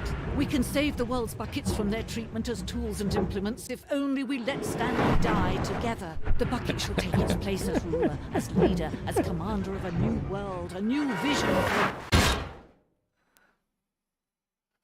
Dead.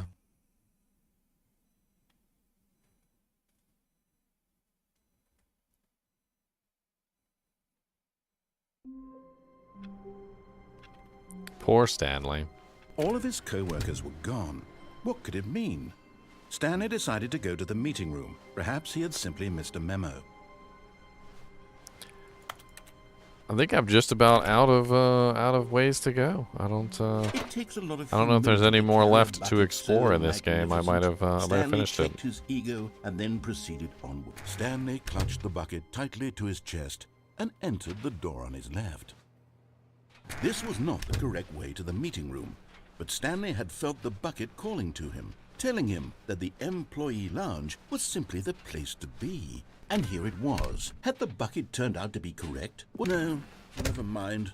The bucket was wrong. Stanley took the door on his left to go back to the meeting room. I already did this one. And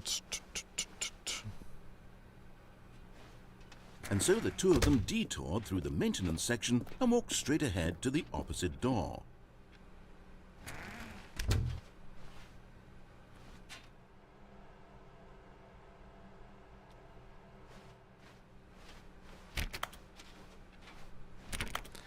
the Stanley parable.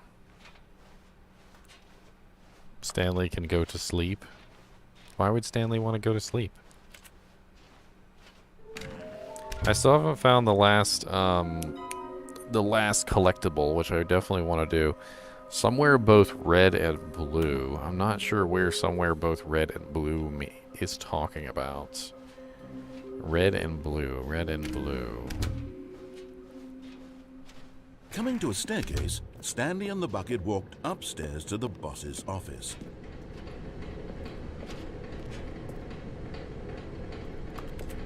I mean, this is red. Oh, wait, hold on. That's red and blue right there. But Stanley just couldn't do it. He considered the possibility of facing his boss, admitting he had left his post during work hours. He might be fined for that. And in such a competitive economy, why had he taken that risk? All because he believed everyone had vanished? His boss would think he was crazy. And then, something occurred to Stanley. Maybe, he thought to himself, maybe I am crazy. He looked down at the bucket in his arms. Am I crazy? He I think I've already done this one. The bucket returned his gaze, but said nothing at all. That's strange, Stanley thought. Usually the bucket is a source of guidance and wisdom for me in difficult times such as these. He held the bucket close, yet felt none of its familiar reassurance and comfort. And that's when Stanley realized, this isn't my bucket. It's just a normal, everyday bucket. Someone else's bucket, perhaps. How did I end up with someone else's bucket? This is all terribly wrong. Blue. Surely no good would come from this. Who knows what sorts of bizarre hallucinations Stanley might experience without the psychologically grounding presence of his bucket. And indeed, now he noticed that the rooms were repeating, which was, of course, very odd. And now he felt himself floating off the ground. Oh, gracious, he exclaimed. Without my bucket, I've gone truly mad. Where is it? I must find it. Far off in the distance now, he heard it, calling to him. Stanley! Stanley, it's me, the bucket. Could it truly be? He rushed forward from room to room, passing by one bucket after the next. None of them were his. None of them were his special bucket. Come to me, Stanley. Find me. He had to find the bucket. He had to return to his old friend. It was the only way to truly restore his sanity. And then suddenly, he froze dead in his tracks. He knew where the voice of the bucket had been coming from. The real bucket was inside of him all along. It was incredibly painful. Stanley doubled over in agony and blacked out. So it's not here. I don't know where it is, but it's not here. This is the story of a woman named Mariella. Yeah, she finds my Mariella dead woke body. up on a day like any other. She arose, got dressed, picked up her bucket of comfort and security, and walked to her place of work. But on this particular day, her walk was interrupted by the body of a man who had stumbled through town, talking and screaming to himself, and then collapsed dead on the sidewalk. Right away, she knew what the problem was. This man had no bucket. Of course he'd gone mad, ranting and raving about a narrator describing all of his actions and how everything is predetermined and free will is an illusion and it's all just a video game. It could all have been prevented if only he'd taken his bucket with him. Perhaps he didn't even realize he'd forgotten his bucket at home in the first place. How cruel the world I think I know. I think I know where it is. I think I know. There's only one place I haven't been yet All of his co-workers were gone. What could it mean? that I can think of. Stanley only one decided place. to go to the meeting room. Stanley So it's gotta be cradled there. the bucket in a gentle embrace, protective. It yet has delicate. to be there. Assertive, It has to yet be there. Stanley clutched the bucket tightly to his chest. This was not the correct way to the meeting room, but Stanley had felt the bucket calling to him, telling him that the employee lounge was simply the place to be. And here it was. Had the bucket turned out to be correct? No, never mind. The bucket was wrong. Stanley took the door on his left. The to go bucket back is to the never meeting room. wrong. No, Said the bucket. don't go to the meeting room. Go somewhere else. The cargo lift, yes. Go there. Go to the cargo lift.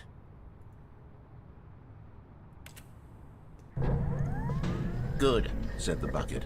now ride the lift all the way to the top. There's something up there I need you to do. Stanley did not question why or how this bucket was speaking to him.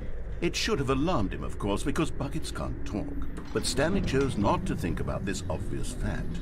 He was firmly convinced that the bucket had spoken to him, and he unthinkingly did whatever the bucket asked.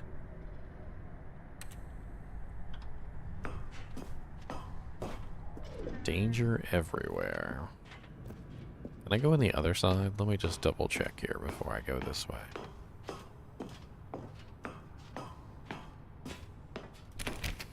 No, can't go this way.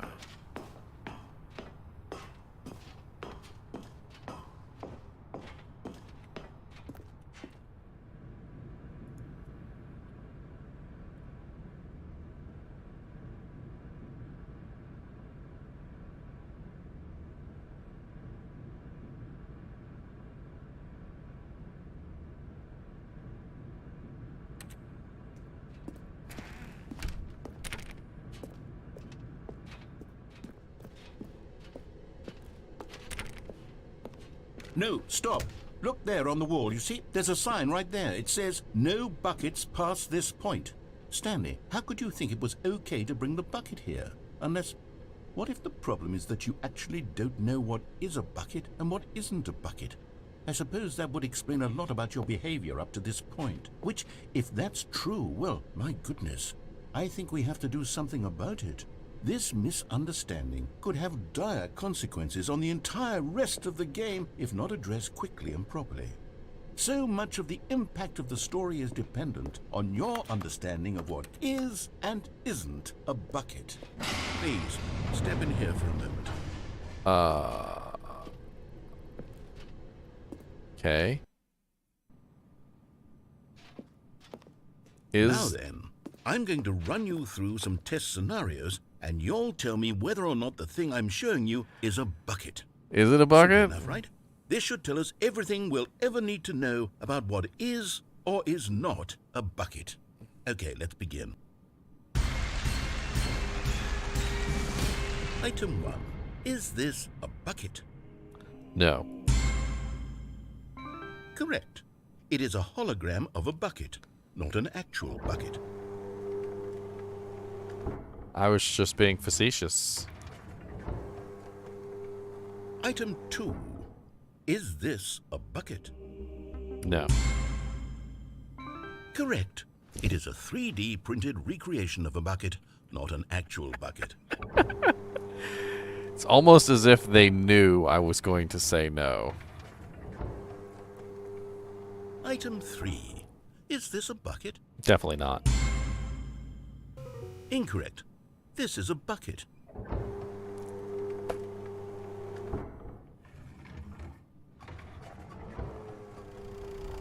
Item 4.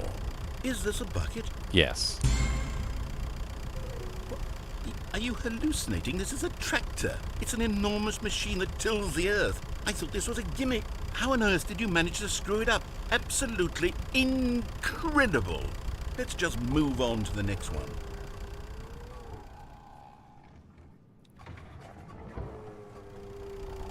Is this a bucket? Yes. Definitely. Correct. This is a bucket. What? What?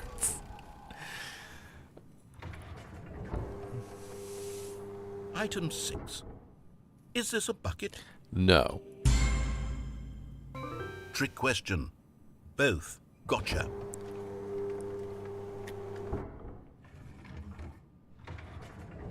Item... Wait, hold on. I can't find the next one. Let me see. It should be around here somewhere.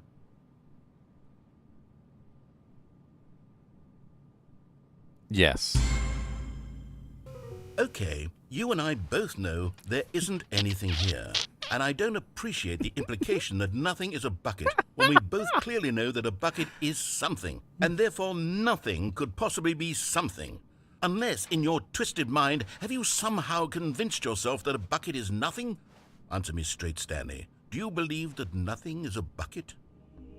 Yes. You know what? I'm too confused to even sort it out. I've lost all sense of perspective. What is a bucket? What isn't a bucket? Mere moments ago I could answer these questions with confidence. And yet now I'm somewhat adrift. Do any of us know what a bucket is? Am I a bucket? Stanley, Yes, I can't keep you doing are this. indeed a bucket. I'm losing myself, and myself was all I ever had to begin with. I'm afraid the bucket is threatening to tear our relationship apart. I can't have that. I'm sorry. But I'm going to erase all buckets from the game entirely. Okay, here we go.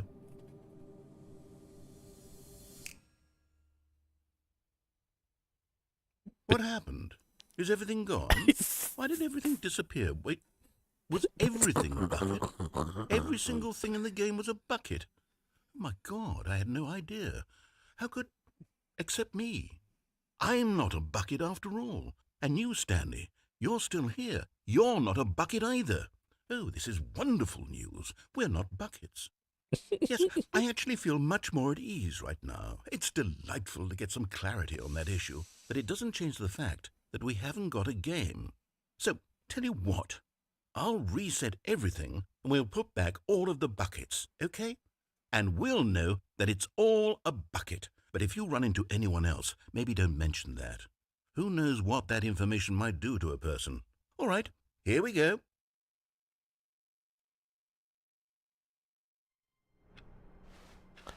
Okay. Just a step through this door, Stanley thought to himself, that's all I need. If I can make it through this door, I can make it through them all.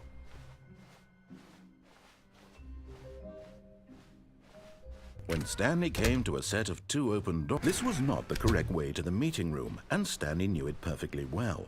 Perhaps he wanted to stop by the employee lounge first, just to admire it. Apparently I And can't here take it the was, bucket the lounge. But eager to get back to business, with me. Stanley took the first open door on his left. Stanley was so bad at following directions, it's incredible he wasn't fired years ago. Look, Stanley, I think perhaps we've gotten off on the wrong foot here. I'm not your enemy, really, I'm not. I realize that investing your trust in someone else can be difficult, but the fact is that the story has been about nothing but you all this time. There's someone you've been neglecting, Stanley. Someone you've forgotten about. What? Really? I was in the middle of something. Do you have zero consideration for others? Are you that convinced that I want something bad to happen to you? Yes. Why, I don't know how to convince you of this, but I really do want to help you, to show you something beautiful. Look, let me prove it. Let me prove Red that and I'm blue, on your red and blue, side. red and blue. Give me a chance. So it's got to be in here somewhere. Now listen carefully, this is important. Stanley, and there it is. The last Stiggly Wiggly. Savor this moment, Stanley. This is a real accomplishment. This is doing something just for the sake of doing it. Where so many people expect to be rewarded for the most trivial achievements, you've insisted that a job well done is its own reward. I would tell you that I'm proud of you for collecting them all, but that would be like a reward, and we can't have that. So, instead I'll just say, it's done. We're all done here, and now we can go to whatever the hell you were doing before you hunted for figurines.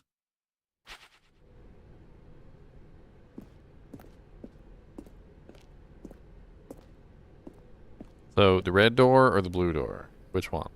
Red or blue? Red. Red.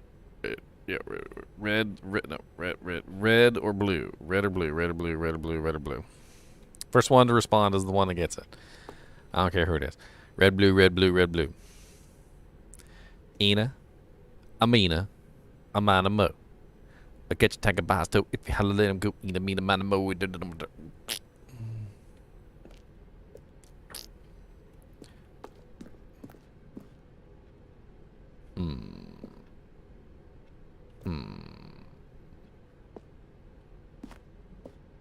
Blue. I'm going blue. That sounds good to me. Let's go. Blue door it is. Aha, perhaps you misunderstood. Stanley walked through the red door. I still don't think we're communicating properly. Stanley walked through the red door. All right, fine. Go ahead, Stanley. You want to know so badly what's out there? You want to find out what lies at the end of this road you've chosen? Well, don't let me stop you. You see? There's nothing here. I haven't even finished building this section of the map because you were never supposed to be here in the first place. Broken rooms, exposed developer textures. Is this what you had wanted? Was it worth ruining the entire story I had written out specifically for you? Do you not think I put a lot of time into that? Because I did. And in the end, it was all for nothing, because this is what you wanted to see. Help me here, Stanley. Help elucidate these strange and unknowable desires of yours. What would have made this game better? What did you want to see? Vehicles? Skill trees? Work with me. You've given me absolutely nothing so far. Tell you what, let me take a stab in the dark at a new design, and you can give me some feedback. There we go. A third option. This already feels leaps ahead of where we were before. Go ahead, Stanley. Take it for a spin. Okay, I'm going to stop you there. Now, tell me about your experience with this new version. Would you say that the game benefited from allowing you more choices? Feel free to be honest. I'm looking for some real critical feedback here. Aha! You see, I knew I was onto something. Where do these flashes of inspiration come from? How did I know the game needed a third door? Well, it's instinct mostly, a calling in your gut. I really couldn't say where the idea came from, except that I felt it in my soul. You can't teach that, Stanley. Don't even try. Here, based on the data from your previous playthrough, I've compiled a new version. And to be perfectly candid, I think I've knocked it out of the park with this one. Let's take a look. The Stanley Parable Worldwide Leaderboard. Good old Neil is offline 2 seconds. Skid 4 seconds. What the heck? Did you know that 21.3% of players skip the intro sequence? Only the worst 3% of players chose the blue door. How long does it take you to get to the correct door? Compete against others and improve your Stanley Parable career. Wow.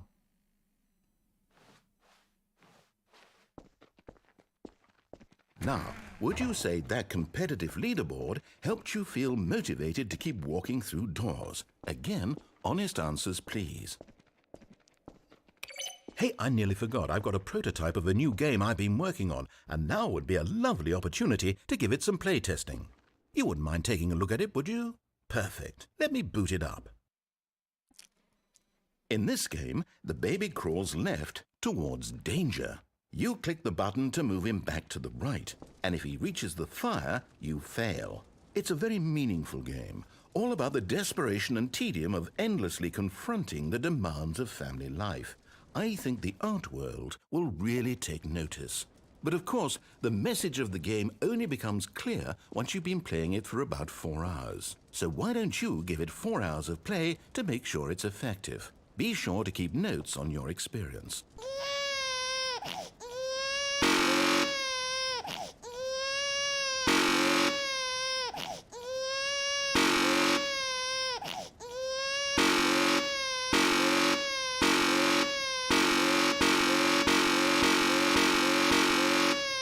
Wow. The sound effect is super annoying. The baby's cry is super annoying. They want me to let the baby die. Like, that's literally what's going on here. They're like, you know, just let the baby burn.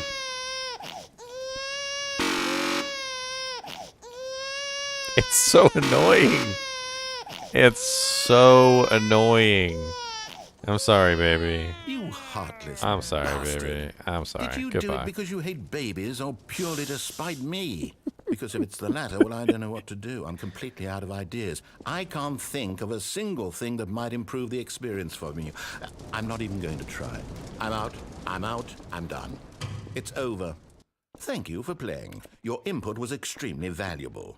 Oh, hey, since my game was so awful, why don't we play someone else's game, just to ease the pain? Let's see. What do we have here? Yes, this seems like it'll work. Let's give it a shot.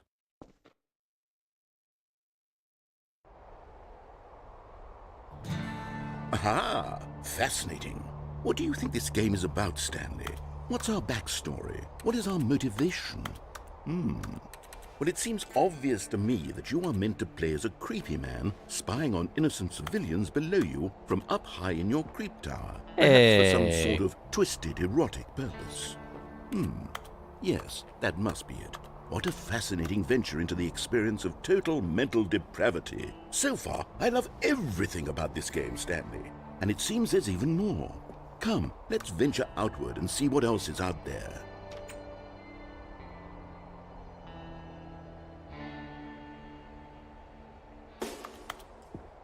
Yes, let's go.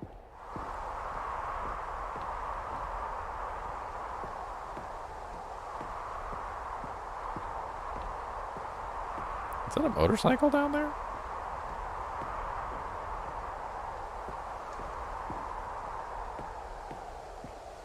It's kind of a pretty scape, even if it is kind of like a drawn scape.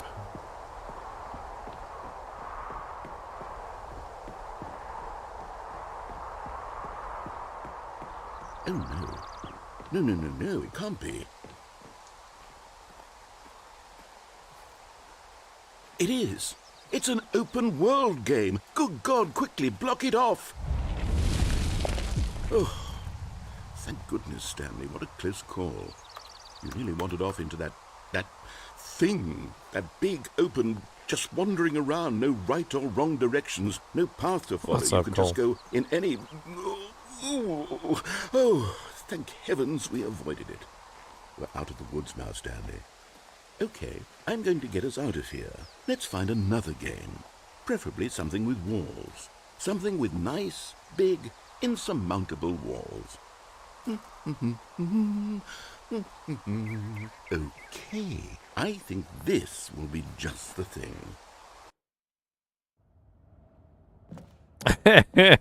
Wonderful.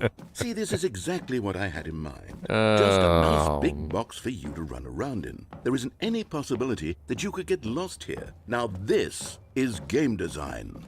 Stanley, if you manage to get lost in this game, I will be phenomenally impressed.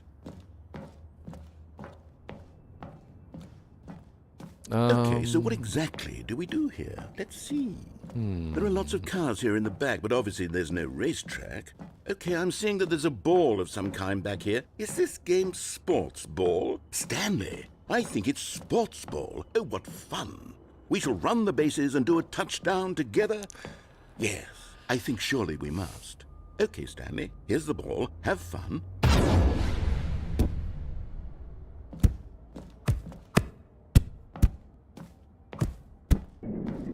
I am literally playing. Are you doing it? Are you winning? Is this fun?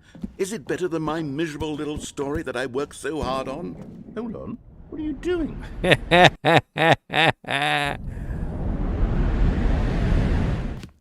Stanley, don't do that. I can't follow you there. I can't help you. How will you write a story without me? You can't do it. You know that. Stanley, come back. I got away from Mr. Narrator. Hey, it's a wrench. I like wrenches. It's for beating things. Oh god, it's so dark here.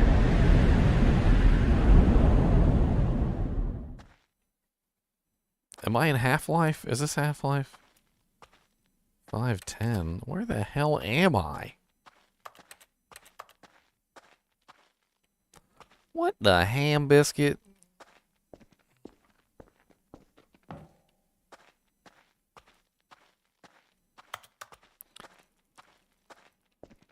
Is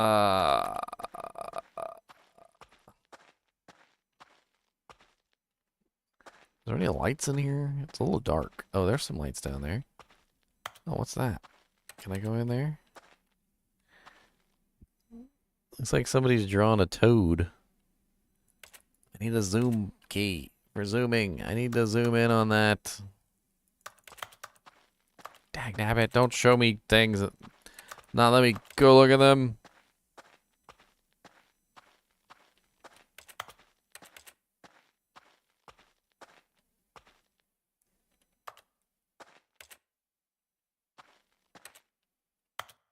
It's the ham biscuit. Where the hell am I?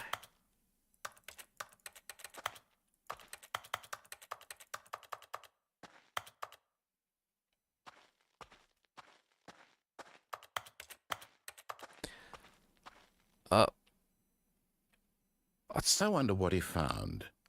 If what he wanted was to be the leading man in his own story, well, perhaps he's gotten it. Down in wherever he is right now. I wonder if he's happy with his choice, and if he's learned the heavy cost that comes with it. He'll understand soon what I was trying to tell him. He needs me. Someone who will wrap everything up at the end, to make sense out of the chaos and the fear and the confusion. That's who I am. That is what I mean to this world. Oh, yes. Yes, I'll be back. There's no other way. Once this ends, after it all comes to a close, then I'll be back.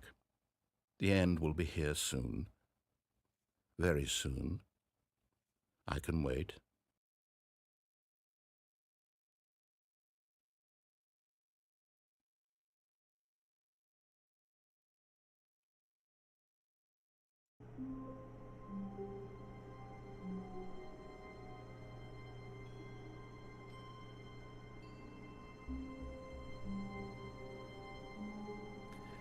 Alright, I think the only thing left that I haven't done is gone through the red door. I want to go through the red door.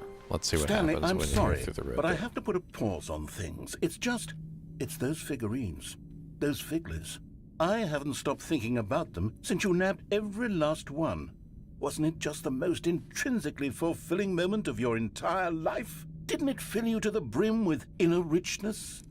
Yes, I know we're supposed to be telling a story, but won't you please indulge me with one more trip back to the memory zone? I would love nothing more than to revisit the figurines. Just one more time.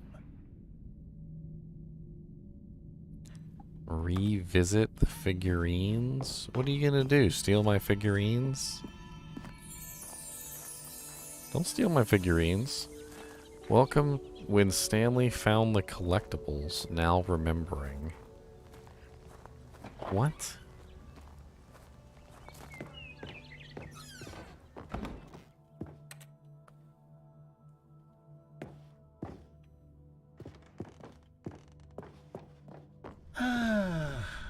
here's where it all began. The first collectible. Back then, we had no idea of how many of them we'd find. Sure, it said 6 right there on the screen, but how could we know for certain? We were so innocent. We'll never be like that again, Stanley. 7 out of 6.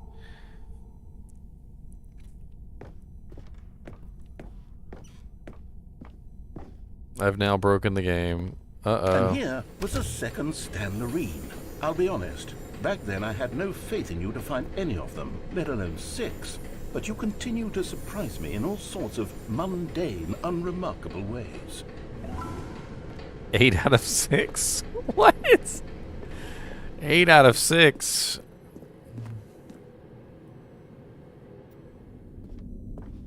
Okay, let's do a little quiz.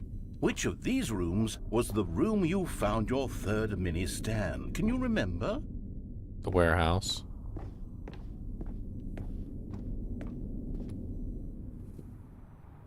No. The warehouse was the 4th place you found a Figanley, not the 3rd. Well, I guess perhaps I shouldn't be surprised. Memories like these are so precious and so cherished that they all just sort of blend together, don't they? You know what? If the warehouse feels like the 3rd place you found a collectible, then who am I to go making judgments? 9 out of 6. 9 out of 6 Let's collectibles. see, what came next? Oh yes, we found a Figley in this pink room. Oh, well, I can't actually say I remember being in this room, but it's here in the memory zone, so it must have happened. I didn't find one here.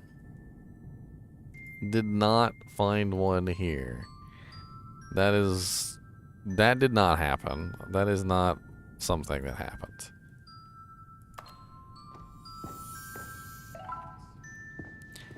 Now I have 10 out of 6.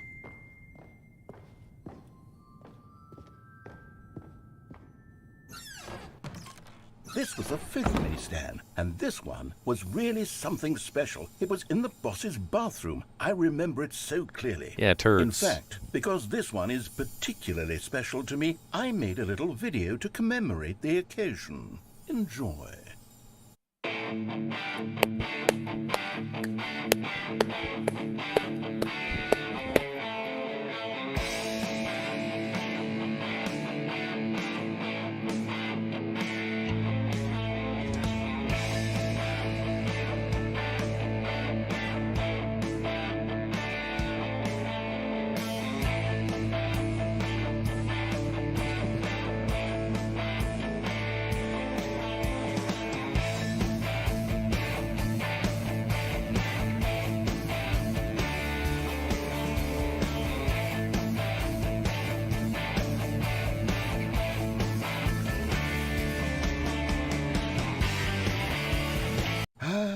Takes you back, doesn't it? I spent a lot of time making that video, but it was 8 minutes I wouldn't have spent on anything else. 11 out of 6.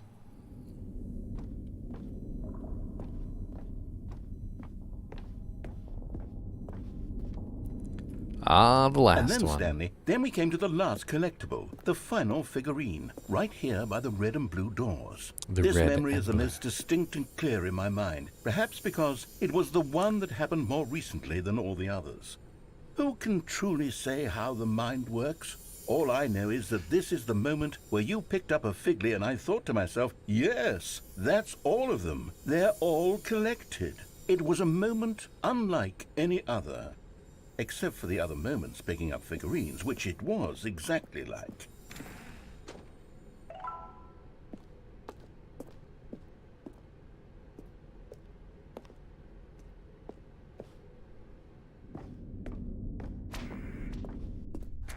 And then there was no more, because we've caught up to the present moment. Nothing left to do but move onward into the future. Goodbye, Memory Zone.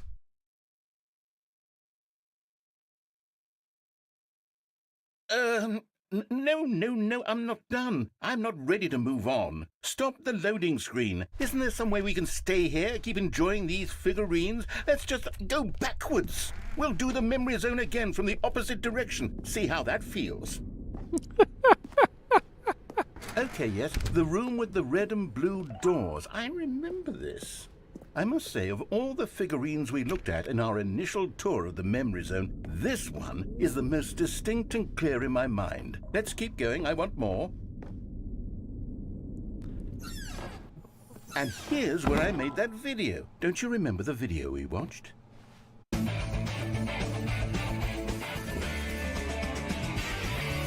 Yes, I love that video. Oh, my dear Lord Jesus. Still don't remember the pink room, Stanley. Still no memory of this one. Good room, though. A solid room. Yeah, I don't remember this room either.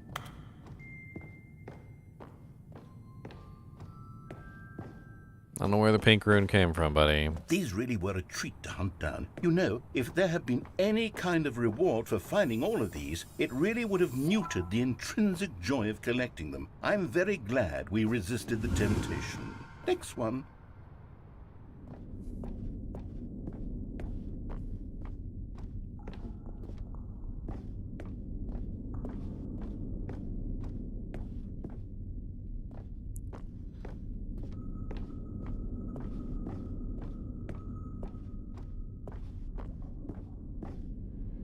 This was our second Figley. Don't you remember? Yes, I remember it too.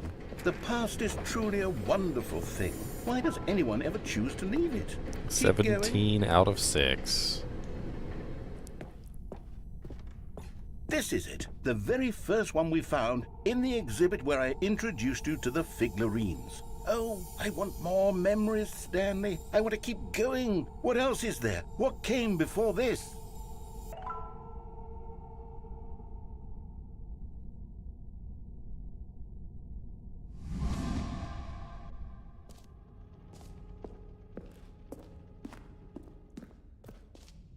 Collectibles, collect them all.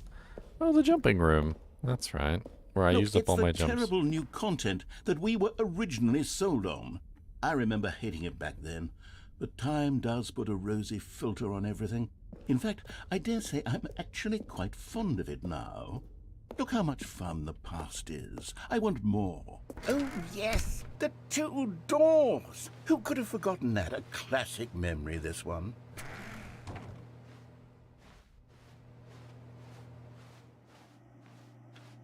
And before everything else, there was your office. Is there anything else? Was there something that came before your office? There's something I feel I can remember. I can remember.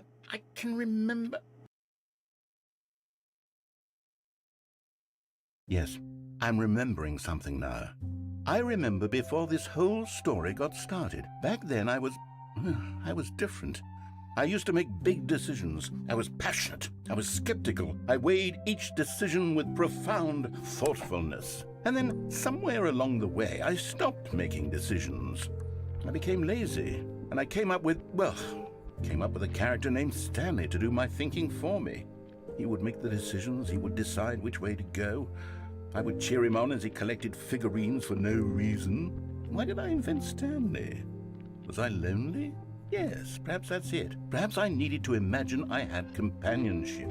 And Stanley really did make for a wonderful companion, even if he was a fiction. But I suppose it's grown old. I want to think for myself again. I want to go back to how it used to be. Yes, I can be on my own again. I can do it. I'll be stronger this time. I'll take care of myself. I don't need Stanley anymore. Oh, but he truly was so much fun to play with.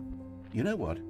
Since we're in the memory zone, how about one more good memory? Let's go back just once and give Stanley one more run of the office, and then I'll retire him for good.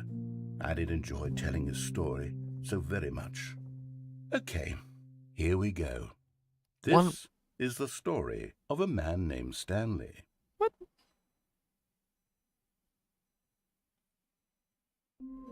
What's the matter, buddy? One more run. Just a step through this door, Stanley thought to himself. That's all I need. If I can make it through this door, I can make it through them all.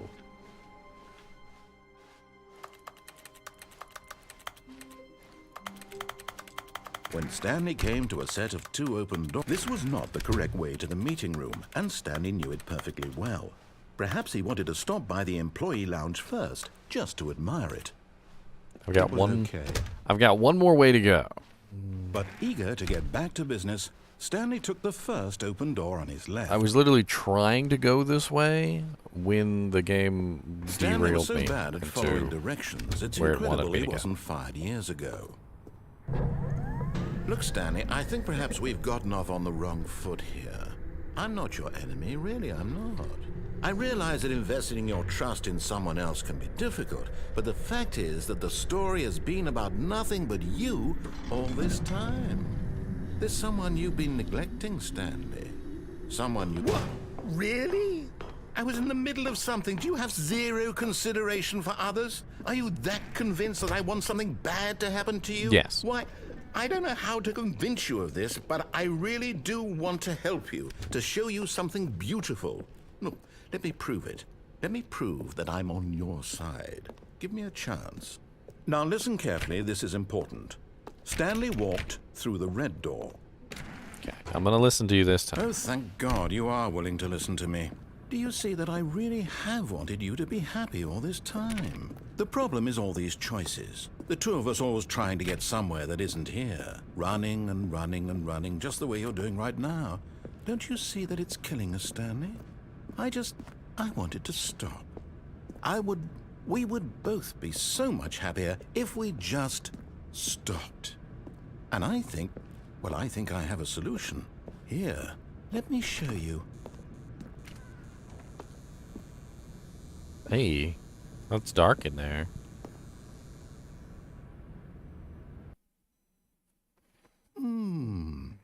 What do we want? What are we looking for?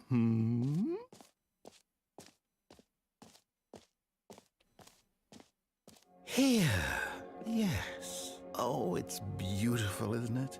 If we just stay right here, right in this moment with this place, Stanley, I think I feel happy. I actually feel happy.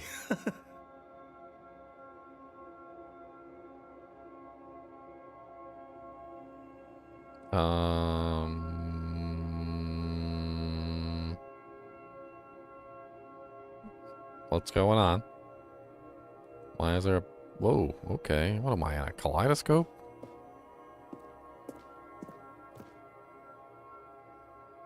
And why is that turning into a butthole? Sir, I'm gonna have to ask you to be less butthole-ish. Butthole-y.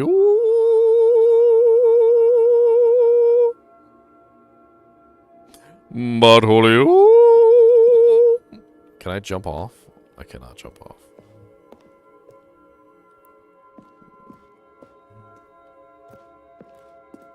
What is this place, and why are the lights so weird?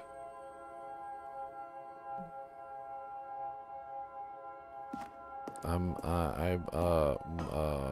not sure if I want to stay here or not. I'm not really sure.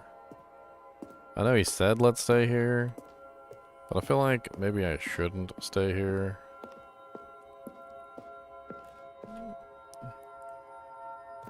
It's a little creepy. It's a little creepy. Oh look, now there's red lights and green lights, and they're gonna form into a new anus. The likes of which you've never analed.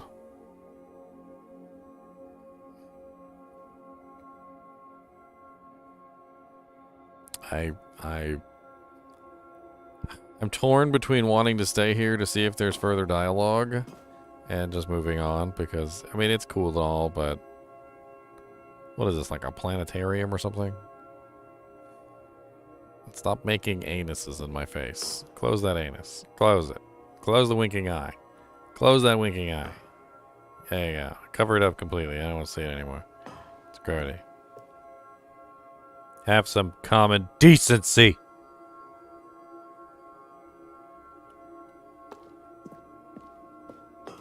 I'm leaving. No, wait. Where are you going? It's boring in there. Oh, no. Stay away from those stairs. If you hurt yourself, if you die, the game will reset. We'll lose all of this. Please, no, Stanley, let me stay here. Don't take this from me. Please, Stanley, think about what you're doing.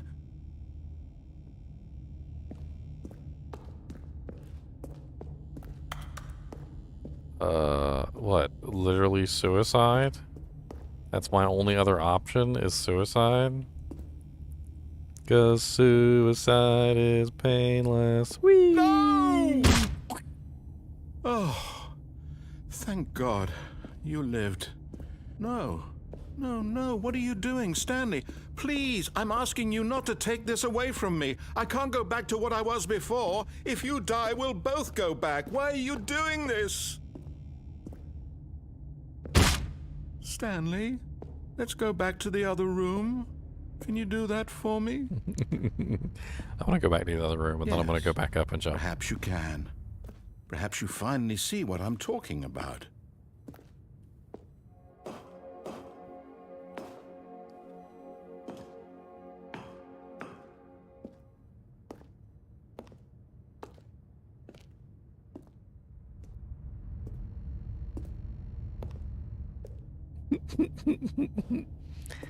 I'm going back up the stairs. My God, is this really how much you dislike my game?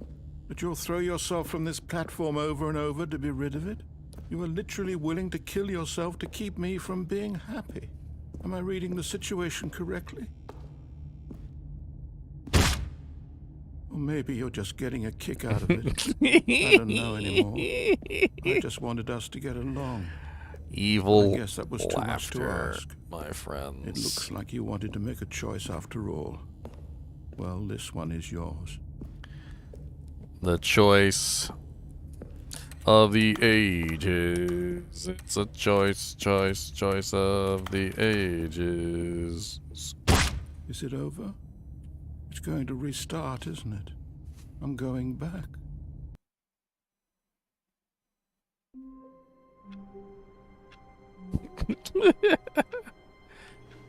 If you guys can't tell, the game pretty much has an infinite number of endings and ways that you can make, you know, he never functioned well by himself, the game work in needed certain support and ways. guidance from others, so the thought of total solitude was terrifying to him. It has tons and tons of Easter eggs and endings and all sorts of stuff that's just absolutely crazy. No and I think matter how I've hard Stanley pretty looked, much... he couldn't find a trace of his co-workers. I feel like I've pretty much explored the majority of them. I may have missed a couple here or there, but like I've done just about everyone with and without the bucket.